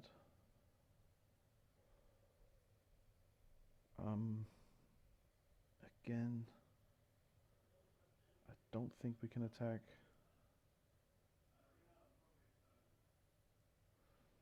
We really just need to find some sort of removal spell for that Flicker Wisp, and we have so many options available. Right, we didn't take anything out that will interact with that.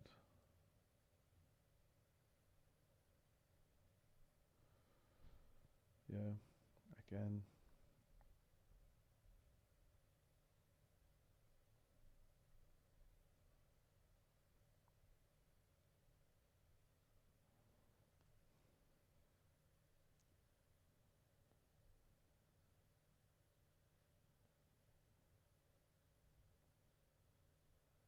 Primas. What?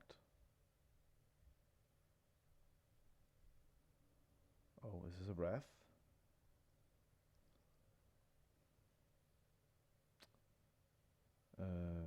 Okay.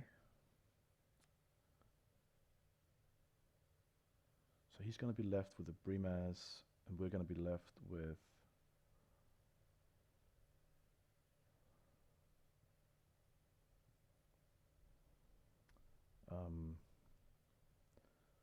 we're going to have a Gideon though.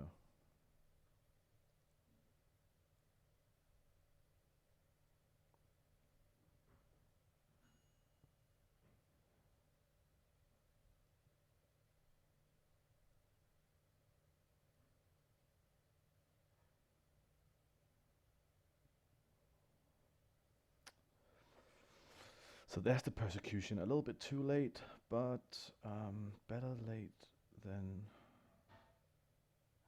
not there at all. So play the Gideon. Make a blocker.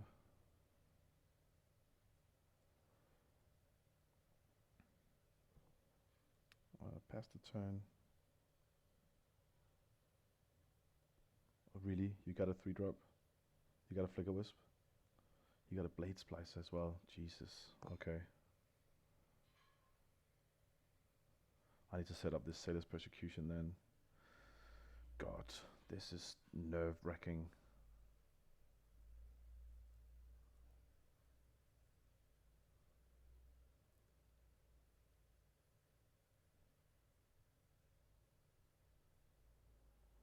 What are you going to do here?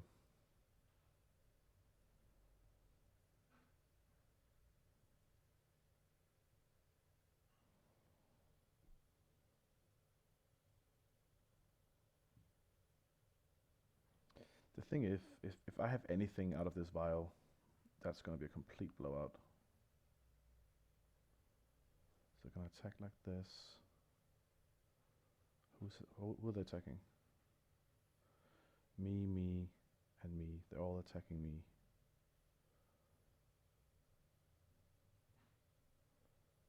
Okay, so I can go block. Do they have a bolt?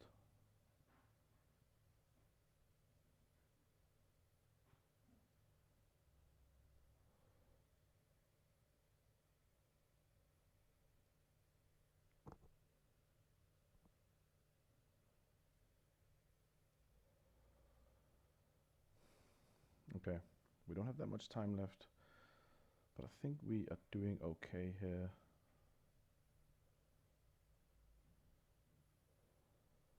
Can I now do all of it? Yes, I can. Okay.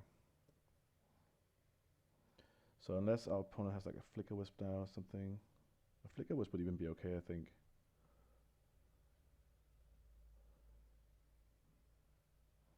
Wow, this is an intense game.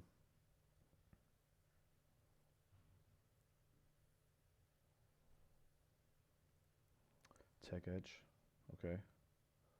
They're gonna take out the Shambling Vent. Yeah, sure. Tap it for white.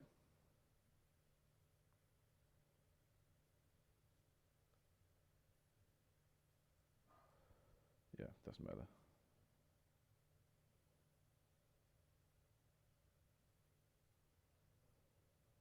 They're gonna path. Oh god.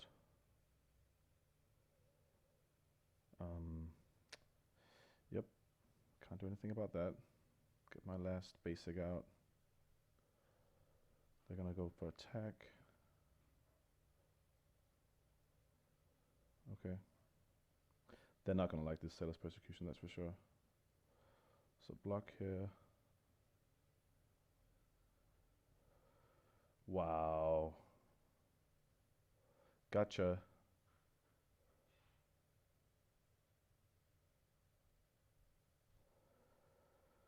Whew. And now we just get the beats on.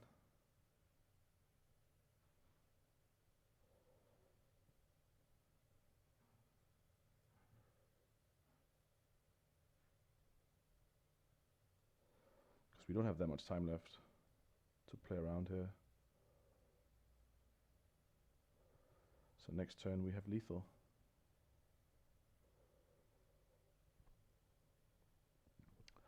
Wow. Whew, my heart is pounding. What you got, opponent? What you got? Can you deal with this?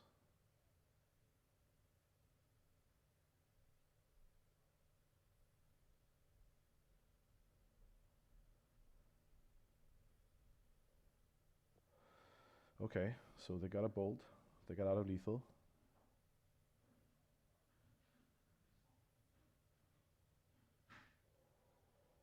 I think we want to keep it.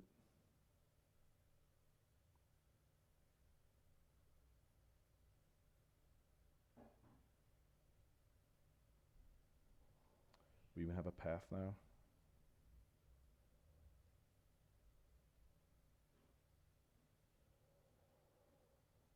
Whew. This last game. But we kept our cool. We did well.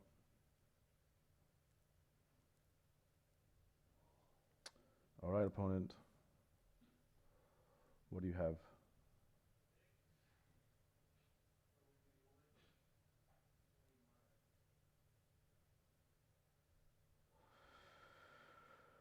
Whoa. All right. Well, we got there. 5-0. So basically, yeah, the deck is awesome. Sailor's Persecution, man. Like, that is just insane. What can I say? So I think on this great result, I think I want to take a little break from playing these Death and Taxes style decks and maybe try and play something else. So if you guys have any ideas, or you guys want to see any specific deck, feel free to comment on this video. And also, if you like the content, please subscribe and give the video a thumbs up. See you guys around.